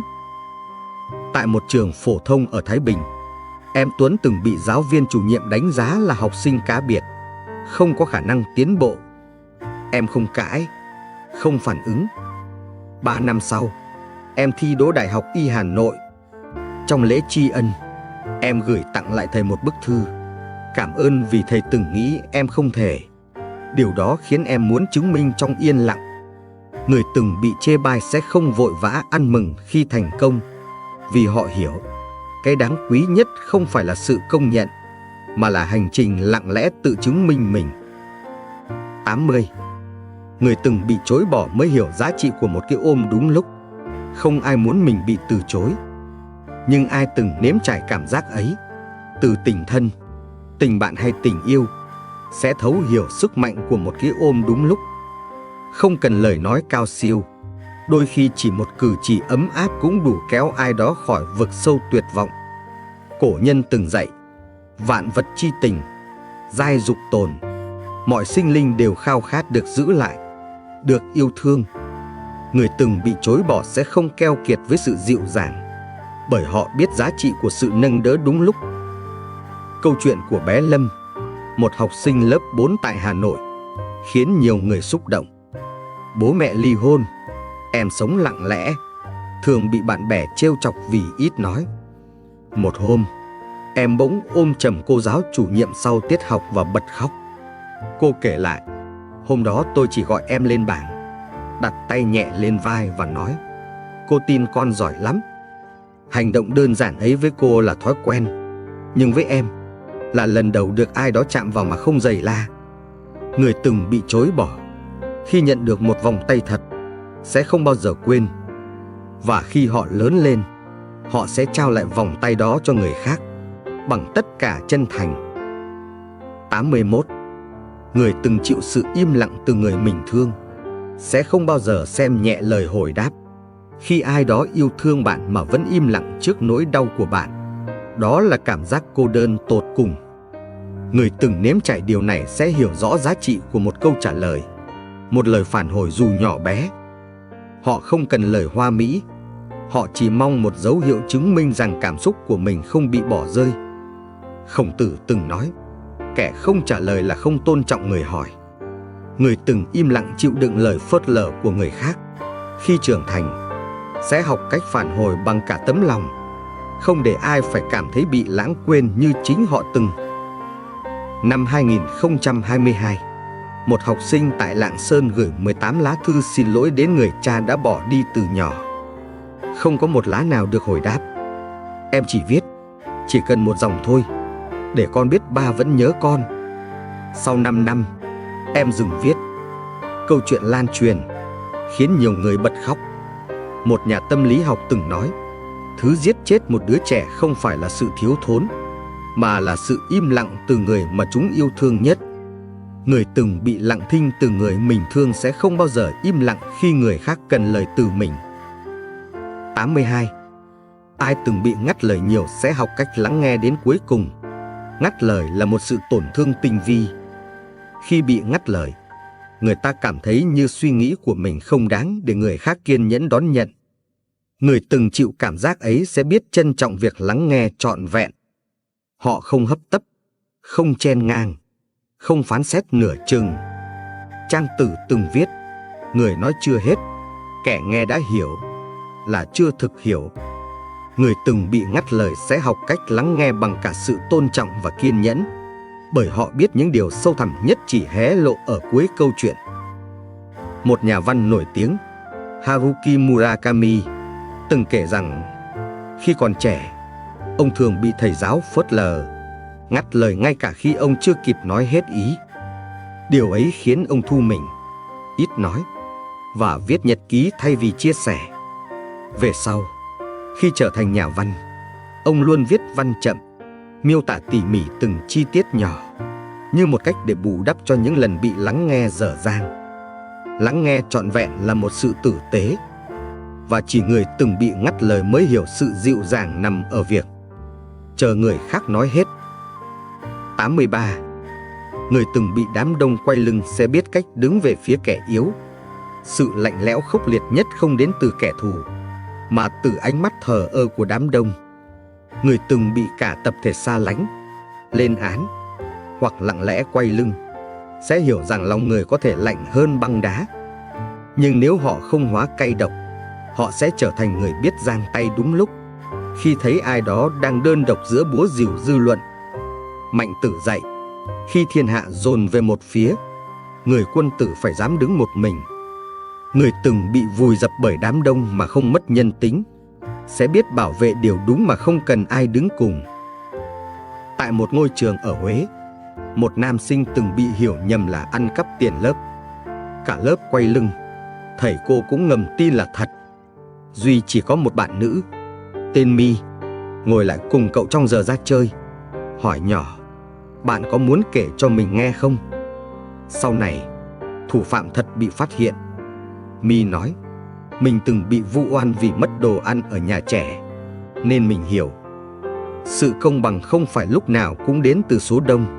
Đôi khi chỉ cần một người đủ dũng cảm bước đến, đủ dịu dàng để ở lại. 84. Người từng bị trách oan sẽ thận trọng trước mỗi lời đổ lỗi. Lời buộc tội vô cớ như một nhát dao, nó có thể khiến người ta vết thương cả đời. Người từng bị đổ lỗi oan uổng sẽ học được rằng đằng sau mọi hành vi là một nguyên nhân chưa chắc mình hiểu hết. Họ không dễ trách ai, không quy chụp, không hùa theo lời đám đông. Tăng Tử từng nói, trước khi kết tội người, hãy sống một ngày trong thân họ. Người từng chịu đòn oan, nếu còn giữ được lòng thiện, họ sẽ làm mọi thứ để người khác không rơi vào cùng cảm giác ấy. Trong câu chuyện Ngụ Ngôn Phương Đông, có một người tiểu phu nghèo bị mất búa. Ông nghi ngờ con trai hàng xóm, nhìn đâu cũng thấy thằng bé giống kẻ ăn trộm. Nhưng vài hôm sau, ông tìm thấy chiếc búa dưới đống củi nhà mình. Từ đó, ông thay đổi, ít nói hơn, không vội đánh giá, không tin vào cảm giác nhất thời. Câu chuyện đơn giản ấy dạy ta một bài học. Người từng bị trách oan, nếu không cay nghiệt, sẽ sống cẩn trọng và công bằng, vì họ biết một lời sai có thể khiến lòng người tan nát. 85. Người từng đau vì không ai tin sẽ không bao giờ hứa điều mình không làm được. Không được tin tưởng là một nỗi đau âm ỉ, nhưng đau hơn là khi người ta từng tin rồi bị thất vọng. Người từng nếm trải điều ấy sẽ không tùy tiện hứa hẹn. Họ hiểu, một lời hứa chỉ là gió nếu không giữ được đến cuối. Cổ nhân từng dạy, nhân vô tín bất lập, người không giữ lời thì không thể đứng vững. Người từng bị nghi ngờ, nếu không trở nên khép mình, sẽ sống kỹ hơn trong từng lời hứa, bởi họ hiểu một lời nói ra là một món nợ danh dự. Tại một doanh nghiệp ở Hà Nội, ông Minh, giám đốc kỹ thuật, từng bị cả đội nghi ngờ khi ông hứa sẽ bảo vệ họ trước một đợt cắt giảm. Không ai tin, nhưng đúng như lời, ông từ chối đề bạt lên chức phó giám đốc để giữ quyền cho bộ phận kỹ thuật. Về sau, ông nói, ngày trẻ, tôi từng bị cha mình hứa rồi bỏ rơi. Tôi biết cảm giác bị hy vọng rồi thất vọng là thế nào. Người từng đau vì không ai tin, nếu còn giữ được niềm tin vào mình, sẽ sống sao cho không ai phải tổn thương thêm vì lời hứa. 86. Người từng bị lợi dụng sẽ học cách cho đi có giới hạn. Cho đi là điều quý, nhưng cho không đúng lúc, đúng người thì dễ trở thành cái bẫy của lòng tốt. Người từng bị lợi dụng sẽ hiểu rằng không phải ai cũng trân trọng sự tử tế, và cho đi một cách mù quáng không phải là nhân hậu, mà là thiếu sáng suốt. Khổng Tử từng dạy, ái nhân bất dung hại, chí thiện vô phương quá, thương người không để hại mình, làm điều thiện không để vượt quá giới hạn. Người từng bị lợi dụng nếu không cay độc, sẽ học được sự cho đi có trí tuệ, và biết giữ lại phần tử tế để không bị bào mòn. Ở một doanh nghiệp nhỏ tại thành phố Hồ Chí Minh, chị Hạnh, trưởng phòng nhân sự, từng cho đồng nghiệp vay tiền, làm giúp phần việc ngoài trách nhiệm, hỗ trợ khi họ gặp nạn. Nhưng khi chị lâm vào khủng hoảng tài chính, không một ai ở lại. Sau đó, chị thay đổi, vẫn giúp, nhưng đúng mực, đúng lúc. Khi được hỏi về sự thay đổi, chị nói, tôi không tiếc lòng tốt, tôi chỉ tiếc nó từng bị dùng sai chỗ. Người từng bị lợi dụng, nếu vẫn còn muốn cho đi, thì sự cho đi ấy sẽ sắc sảo hơn và đáng quý hơn gấp bội. 87. Người từng bị xem là gánh nặng sẽ sống để không ai phải gánh mình. Không ai muốn trở thành gánh nặng. Nhưng có những người từng bị nói ra, nói vào, từng bị xem là kẻ ăn bám, từng nghe những câu nặng nề đến tổn thương. Nếu họ không bị gục ngã, họ sẽ sống với một quyết tâm âm thầm, không để ai phải vì mình mà khổ thêm. Tăng Tử từng dạy, tự trọng nhi hậu nhân trọng chi. Khi ta biết trọng mình, người đời mới trọng ta. Người từng bị xem nhẹ, nếu còn đứng vững, họ sẽ sống kiên cường và tự lập, không để ai phải thấy họ là gánh nặng một lần nào nữa. Bác Lợi, một người đàn ông cụt một chân tại Nghệ An, từng bị vợ bỏ. Gia đình chối từ vì nghĩ ông chỉ là kẻ tàn phế. Ông lặng lẽ rời quê, vào miền Nam, xin làm ở một xưởng gỗ. Ban đầu bị từ chối, ông ngồi đợi 3 ngày, xin chỉ lau nhà cũng được.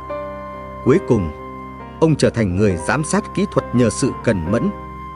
Khi gặp lại người cũ, ông chỉ nói, tôi từng là gánh nặng, giờ tôi là người gánh được. Không ai chọn khổ, nhưng nếu từng bị xem thường, người ta sẽ sống sao cho không ai phải cúi xuống vì mình nữa. 88. Người từng bị thờ ơ khi cần nhất sẽ biết cách hỏi han đúng lúc. Có những lúc, chỉ cần một câu hỏi, bạn có ổn không, cũng đủ làm người khác không gục ngã. Nhưng nếu người ta từng trải qua khoảnh khắc cần một lời hỏi mà không ai cất tiếng, họ sẽ hiểu sâu sắc giá trị của sự quan tâm đúng lúc. Lão Tử từng dạy, vi đại giả, bất hiền, vi thiện giả, bất tranh. Người thật sự tốt, không cần phô trương. Sự quan tâm thầm lặng, kịp thời, đúng lúc, không cần quá lớn, chỉ cần thật lòng, lại là điều chạm sâu nhất vào trái tim người khác. Năm 2020, tại một bệnh viện ở Đà Nẵng, điều dưỡng viên Phúc, người từng là bệnh nhân trầm cảm, phát hiện một bệnh nhi thường xuyên ngồi im lặng nhìn ra cửa sổ. Không ai để ý.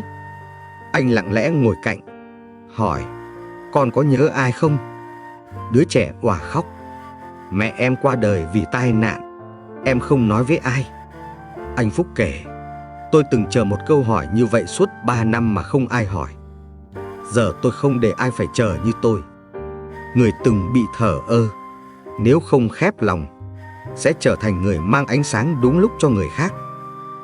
Chúng ta vừa đi hết hành trình của những người từng bị tổn thương, từng cô đơn, từng gục ngã trong im lặng, nhưng không đầu hàng số phận. Họ là minh chứng sống cho một điều giản dị mà sâu xa. Khi không ai hiểu, hãy tự hiểu mình. Khi không ai bên cạnh, hãy học đứng một mình cho vững. Cổ nhân dạy rằng, tâm tĩnh tắc minh, chỉ khi lòng lặng, ta mới thấy được con đường đúng.